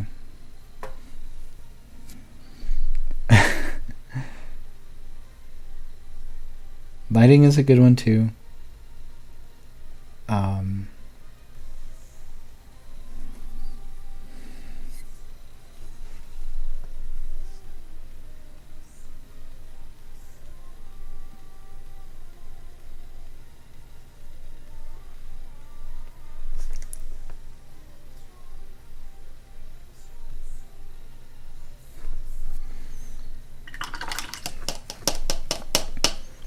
Sure. In depth on lighting. So what kind of lighting would you like to see, I guess?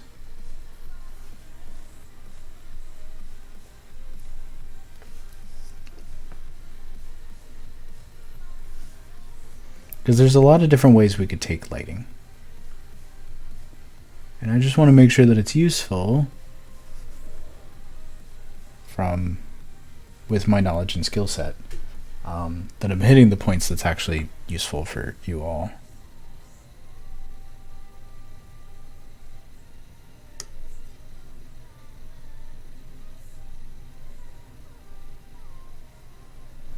Small strokes.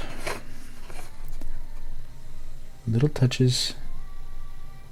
Go slow, it's not a race. No one is timing you.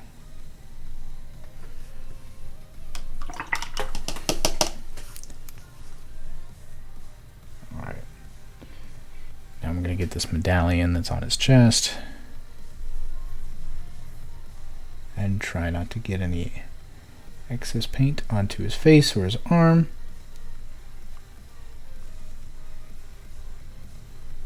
Alright.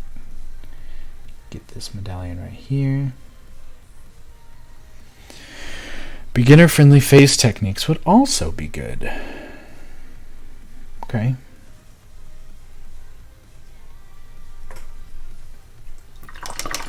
Directional lighting, like when a character is holding up a source of light. Okay. Cool, cool. We can do that.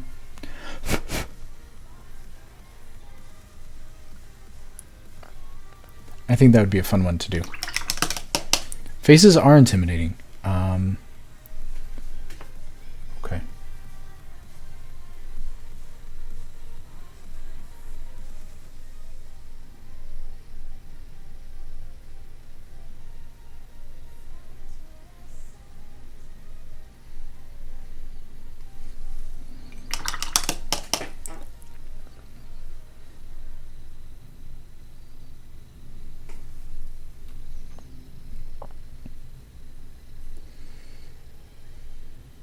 I'm painting the little details on his tabard gold. So he's got these 3 dots down here.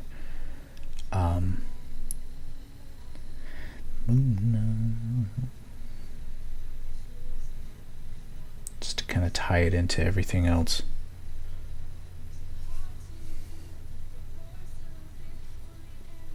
Gosh.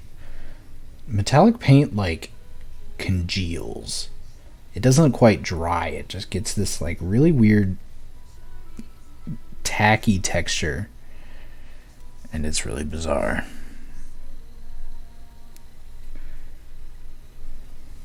Yeah, it's gross. It is gross. And I feel like I waste a bunch of it too.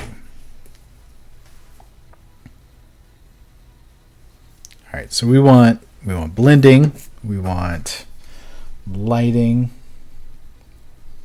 We want face techniques, and we want non-metal metallic.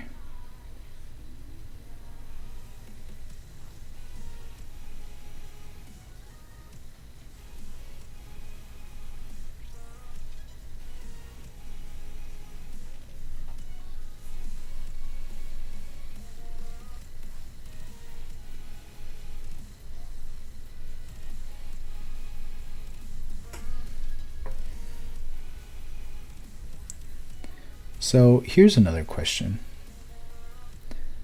Would it help to have someone else on here as well that may not know what they're doing, painting along with me? So it's not just me rambling along. Or do you think it's more helpful just having me talking through my process as I'm doing it?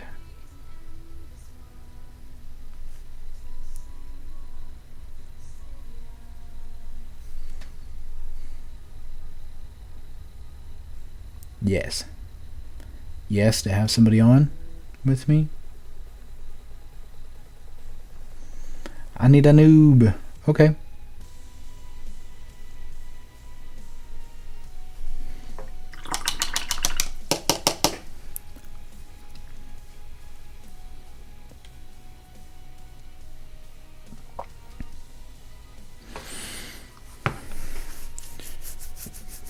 Yeah, I agree. There's nothing wrong with the solo process. I'm just thinking of... So my issue with non-metal metallic, when I'm painting gold, at least, is that it's very much a trial and error sort of thing that I am teaching myself as I go along. Also, I'm using the Sepia things. So, right, it would be nice to see how I'd fix newbies' mistakes. I agree with that. And I think a lot of it is... So I don't exactly know what I'm doing. I'm just kind of winging it, and it usually turns out pretty all right. But that is because I have the time and the experience, because I've been doing this for a while. I'm hitting the belt with the wash, by the way, and some of these little gold pieces, just to get some definition in there. No, it's not so much that there's mistakes. It's that you kind of have to bend the light, really. You have to learn what works for the model, and everything is different. And with metallics, non-metal metallic, so NMM, you kind of have to go along with the model and how the model is moving and what reflections there are. So each piece is different, and each piece is going to be represented differently and all of that. So I can teach or share my insights of how I do it from a base perspective, and kind of my key areas of focus on it, and how I'm really paying attention to a model and how the model moves, and the way that I want the metals to reflect.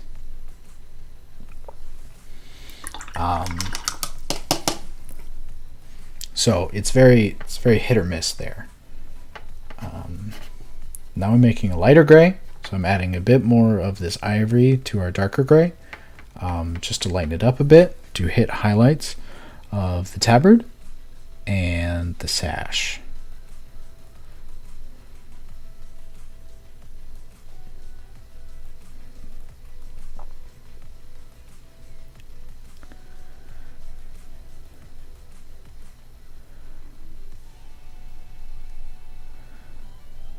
Oh, Meg is here. Meg made it. Congratulations. So yeah, I think it would be good to have someone else through here to, at least for non-metal metallic. I think for something like object source lighting, I could do solo and it wouldn't be that much of a hardship. But for non-metal metallic, yeah, I think it'd be helpful to have somebody who doesn't exactly know what they're doing here to, I guess, keep me in line, if you will, because I'm not just and then put some more dark color on here, put some more light color on here. I don't know. Flop around on it, if that makes sense. Does that make sense?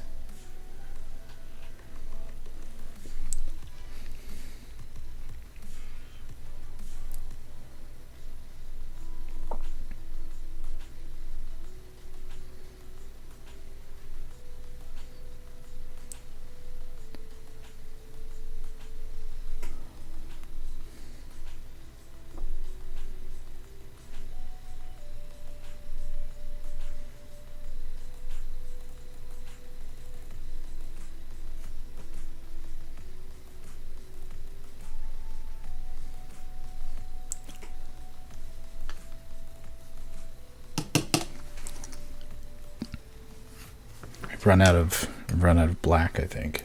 So, all right, a bit more black. A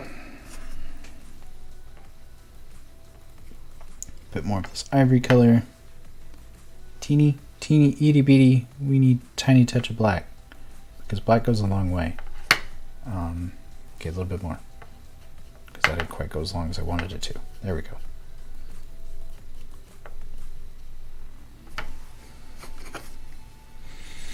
And keeping in mind our light's coming in from the left, so focusing on those high points, hitting that sash just so.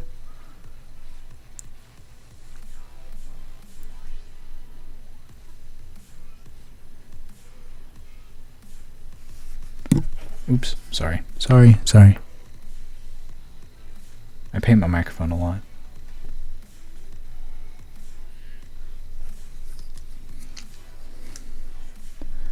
Turning him around, getting the back.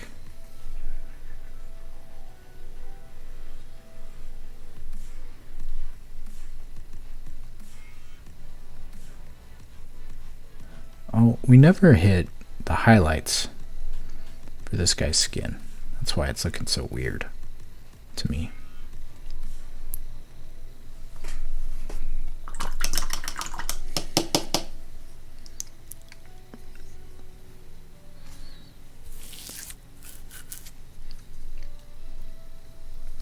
So let's do that. Let's hit some highlights. So I've got my red. So that's my mid-tone red. And I'm going to take my orange and I'm going to add a spot of orange. So just a wee bit. I don't even know if this red is still wet. Probably should have checked that first. Oh, so I'm going to add a spot of red too. And I want to make like an orange red, if you will. Yeah, like so.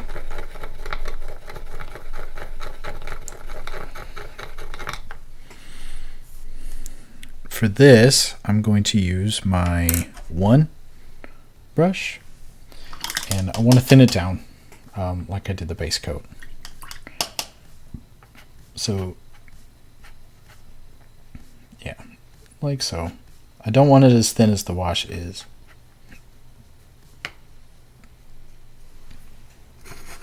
And for this, I really want to focus on the top bits.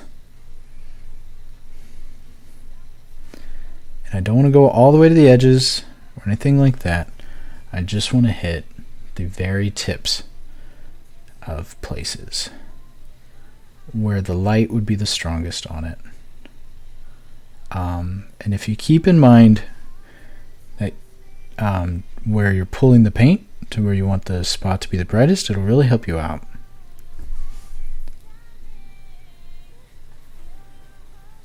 Through my veins.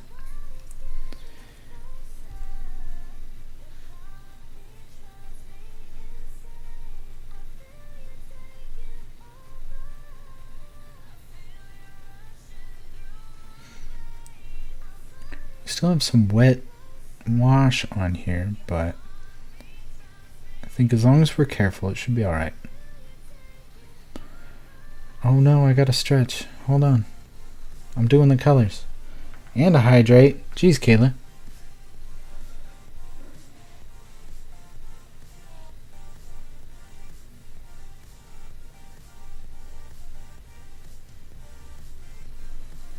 I'm working on it. I want to finish this leg first. Hold on.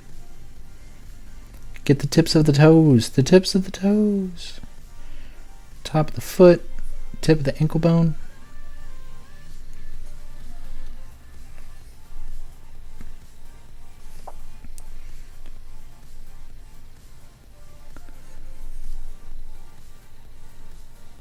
Also, please note that it doesn't have to be perfect. Not every model is going to be perfect. It's not going to be great all the time. But as long as you've done something better with each model that you do, then you're doing it right. Mindy is raiding with a party. Hi, Mindy. Hello, everyone. Welcome, raiders. What's going on? I am attempting to teach some painting techniques. I think it's going all right. Hello. Hello, everyone. Welcome, welcome, welcome. How are you all? What were you streaming, Mindy? I saw you post something about an art stream. Did you do your art stream? Oh, thank you for that gift sub, Kayla.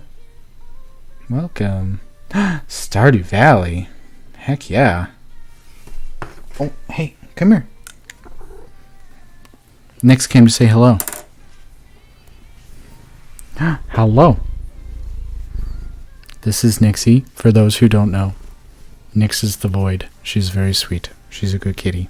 She came to say hello to everyone. Gonna give big purrs? No? You're just gonna go liquid on me? Yes, okay, goodbye.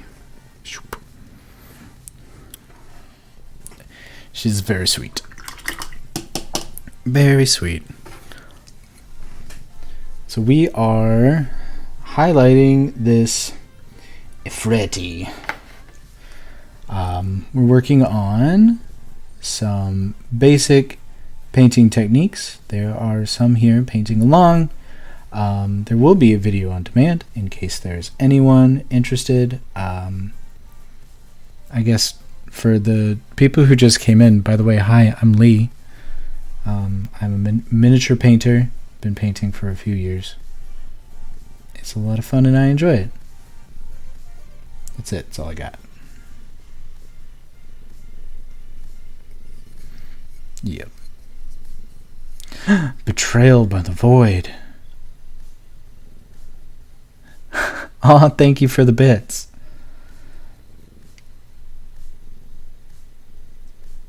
Yeah, we're just focusing on some basic techniques. Right now we're doing some final highlights to the skin. And yeah. I think he's coming along pretty well. Thank you.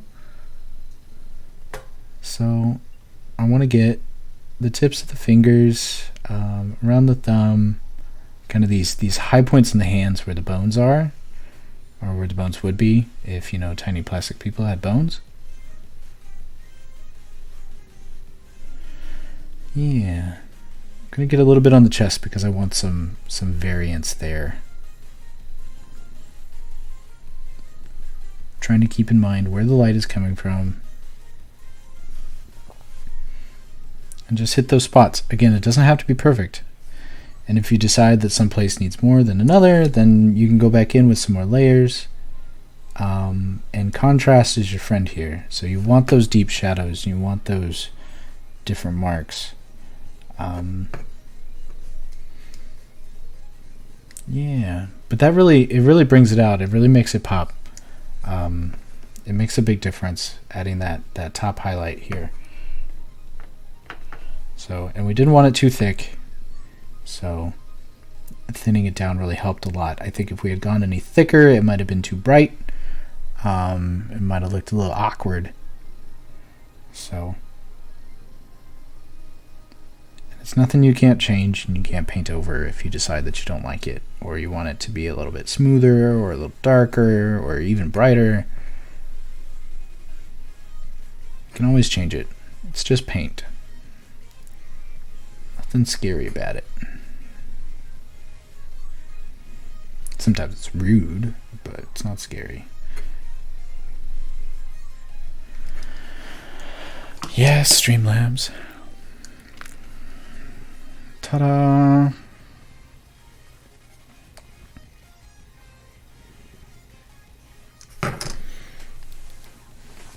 Hello. I know. Everyone came to see you. They did. You were pleased with this information, aren't you? Yes. Nyx is very happy right now. She's quite pleased. So now that I've got the skin highlight on, we've highlighted the skirt, for lack of a better word. We've got all of our bits here. We put in some wash on our back scrolls and our golden belt. I don't think I'm going to do eyes on this guy. He's a little squinty. He's a little too squinty for it. But I am going to take the black and I'm going to paint these horns black.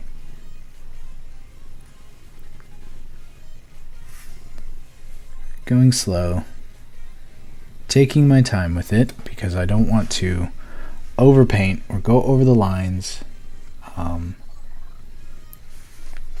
just really getting in all of those creases and the edges.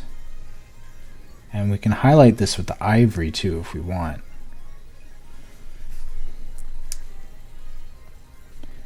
To kind of give a almost a sheen to it.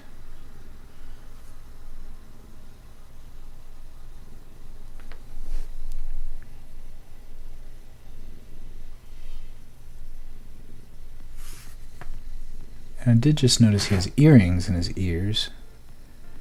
They're very small though, so if you're going to paint those, I would suggest going in with your one brush, like we have here, and just getting the paint on the very tip of the brush to go in with those that metallic gold. I'm gonna paint his eyebrows though, because he deserves some eyebrows, I think.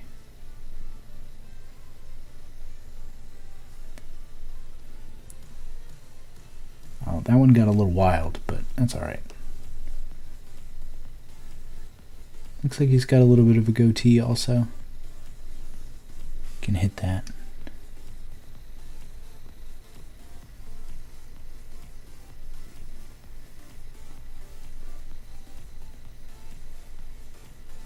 With the black as well. Trying not to get paint everywhere.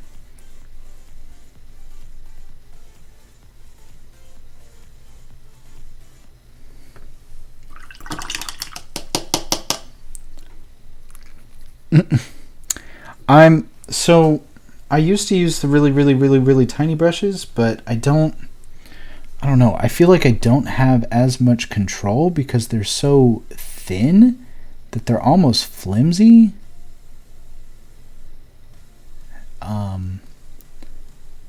I had one at a time. I had an army painter, like extra small or something. I don't remember what it was called. Does he not have an ear on this side? I don't know. I'm not going to worry about an earring on that side. It's cool. They do draw out the paint a lot faster, and it gets weird. So usually with that, I don't know. They get floppy. But I had one that I cut really short, so it didn't get as floppy as fast. It was alright.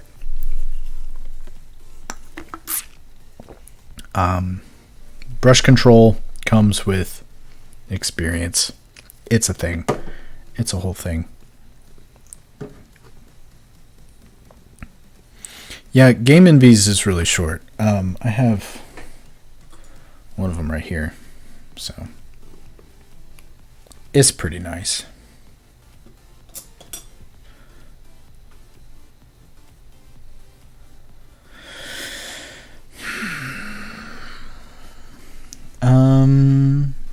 All right, so now we need to do, I think, for me at least, I want to get, he's got like little tusks in his mouth. So I want to get those with the ivory. Is this still wet? No.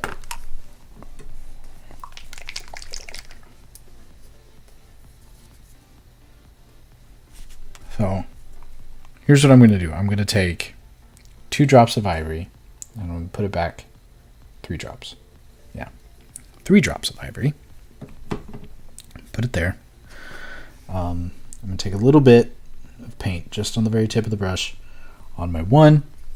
And I'm going to try to get these little tusk bits. Teeth, I guess. I don't know if they have tusks or what, but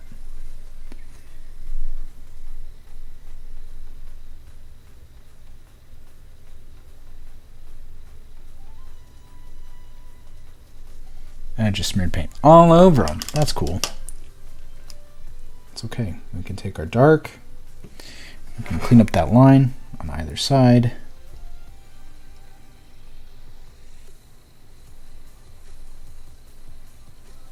To thin it out a bit. Cool. Now he's got little white dots that you can't even see right there. Yeah. Key takeaways. Wet palettes. But yeah, if it's something that you're serious about, get a wet palette.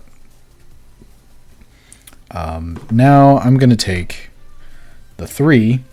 I'm going to use our black paint. I'm probably going to need some more black paint. But I'm going to paint this entire base black. Being careful around the feet and around the toes.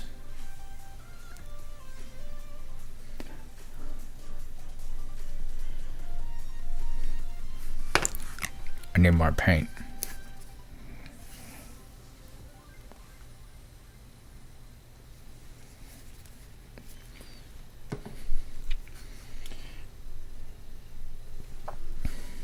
For sure. Wet palettes are the way to go if you want to get serious about painting. I use the Redgrass extra large palette. I've had the regular palette, the small one.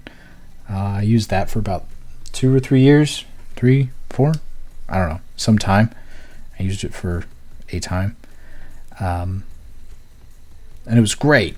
But with kind of advancing in techniques and such, like I needed more space for more color variances, and yeah, the XL is very nice. You get lots of real estate. Just as an example, here's my extra large palette. All my stickers all over it. I think, yeah, there's still paint on it. This is from Sunday, so you can see all the different colors on there from Sunday. And what is today? Wednesday? And it's still wet. Like, a lot of this is still wet. Some of it's dried out, but that's like thinner layers of paint that I was using. So, yeah. And they're not separated. The orange is separated, but that's fine. Sorry, Nix.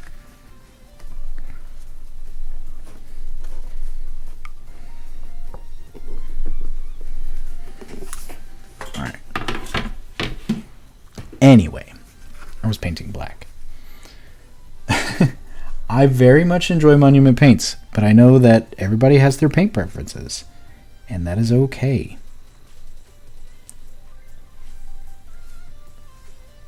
It took me a while to get used to them, making the shift from scale color over to monument paints. So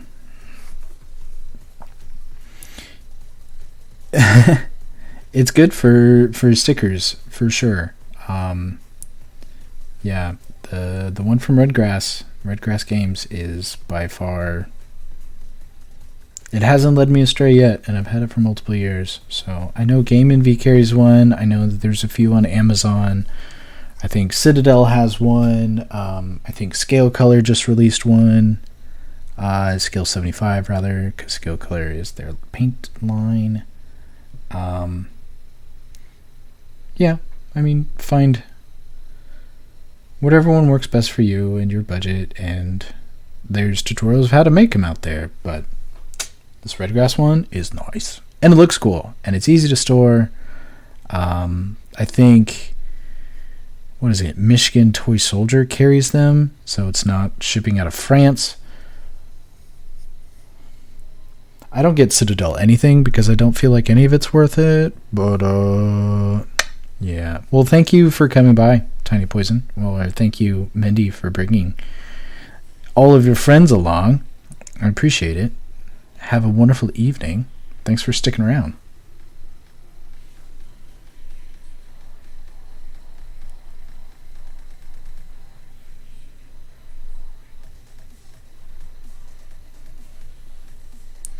I like the Citadel spray primer.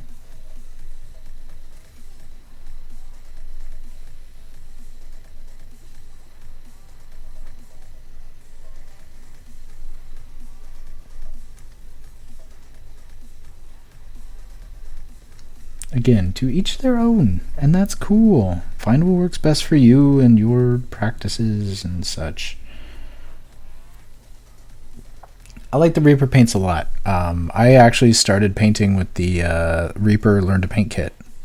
I bought that. I used that kit. I still have it. It's actually right there next to me. I still have most of those paints that came in that set, actually. How many years ago? I don't know if they're good anymore, but hey, they're there. But yeah, I did that. I followed those instructions, which were great. Really easy to follow, probably a little more explanatory than I am, but hey, it's cool. Alright, so for this guy, so he's an Efreeti, right? You know, Fire Genie. Do we want to keep the base black? I'm tempted to keep the base black and do a gloss clear coat over it. I think that might be cool.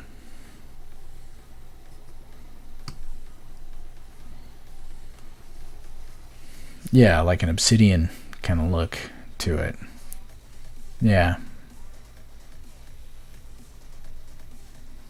Oh, shoot. I need more putty. I think that's what it is.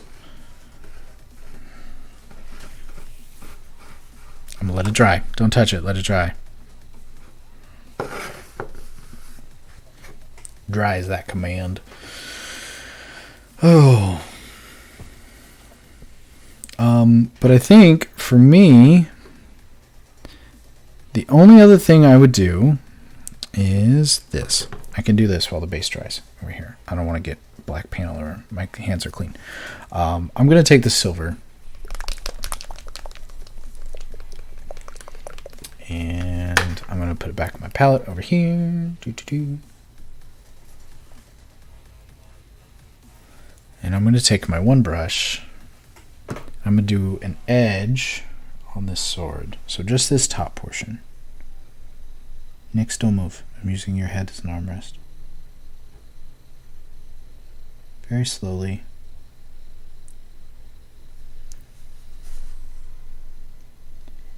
Hitting just this top edge of the sword. The sharp bit, if you will.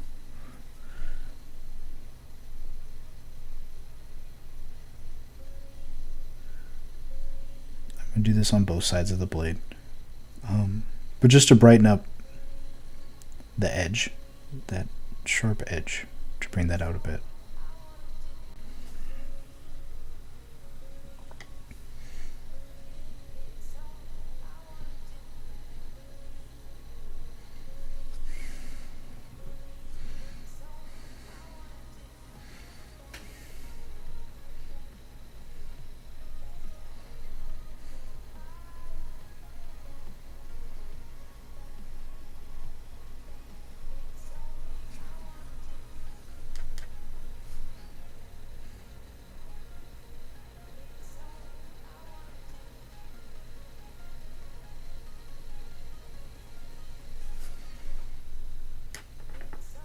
I wanna do.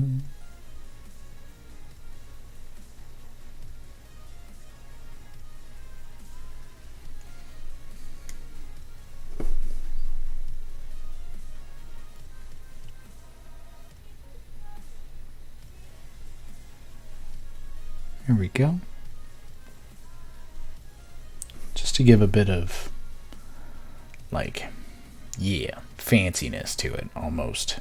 Just a little bit. Cleans it up, makes it look a little bit more edgy.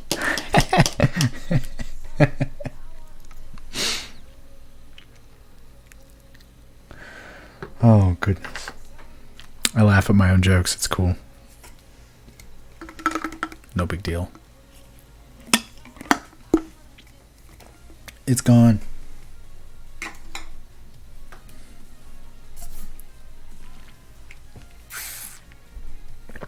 It was a good joke. Right, Nix? Yes, she agrees.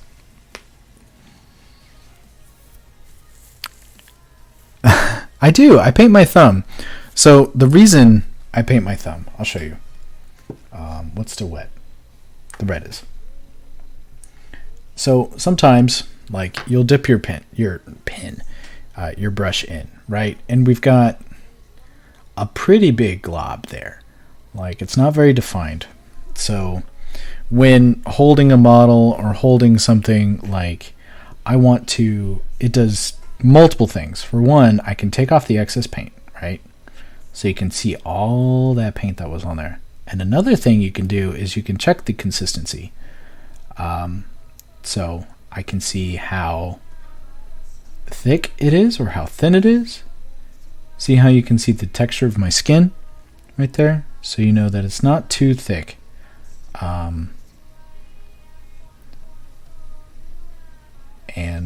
it kind of, you kind of learn how to see that and see those different ways of how the colors balance and how that thickness really works for you and if it's what you need for the time being. And it also, you can see like contrast of colors.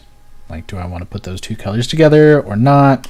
Maybe it needs to be a little bit darker, maybe it needs to be a little bit brighter, who knows, whatever it may be. You can really see the colors together before you start putting it on the model and you're like, oh no, it's terrible. Yeah, but here we have our Efreeti. I think anything else for him would just be too much at this point or at this stage. So there's some minor cleanup to do. But other than that, I think on my end at least, I am pretty much done. Thank you. Top tier jokes. That's what I'm here for. So remember, if you use the hashtag paintinporter, the letter in, I would like to see your work or kind of hear your thoughts about how it was or how it wasn't, or things you'd like to see or whatever. And I'll track all those down and we'll do a giveaway, and I will give away this model, tracking that hashtag. Yeah, I'll probably do that tomorrow. So you have tonight, tomorrow morning, whatever.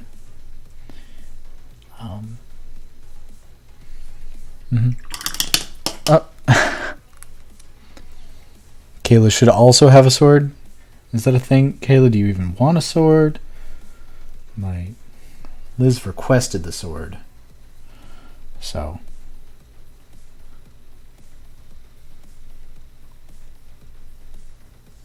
Collect swords. Goodness. I'm just doing a bit of cleanup now. Kind of getting some edges a little bit cleaner. For those painting, how is it going for you? How's it coming along?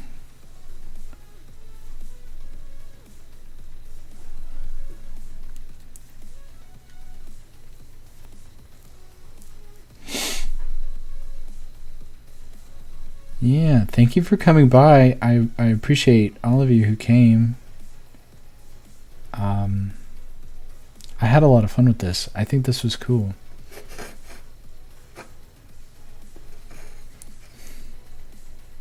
Oh, I already won. You were all here.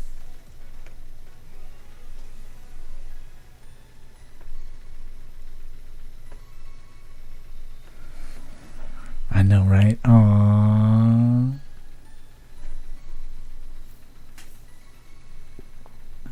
I think that's fair. Another hour of touch-ups. I realized that I paint super fast. So don't hold that against yourself. That is me. That is how I paint. By no means is that standard. Go to your own comfort zone. All that jazz.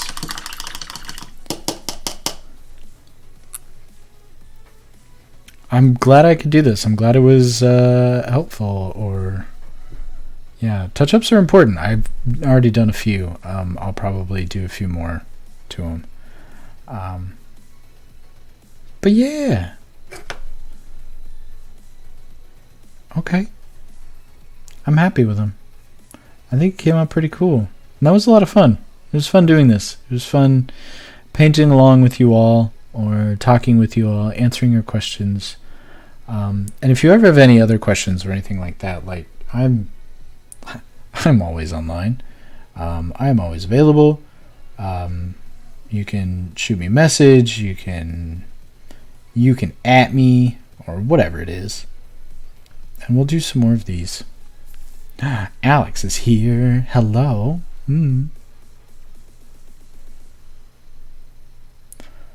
So yeah. Anyways,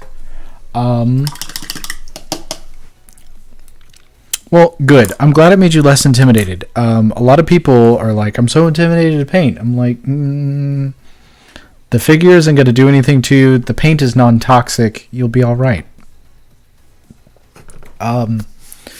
Anyways, I appreciate you all coming. Really, we'll do this more often. We'll come up with a new topic. I'm looking to do these every other Wednesday. They might be more tutorial based. They might be slightly more like leaning towards different techniques or whatever it may be. It was good. And thank you all really for being here. Every other Wednesday, we'll try to do these some more often. I'll post updates on my Twitter. You can follow me here. I think that works.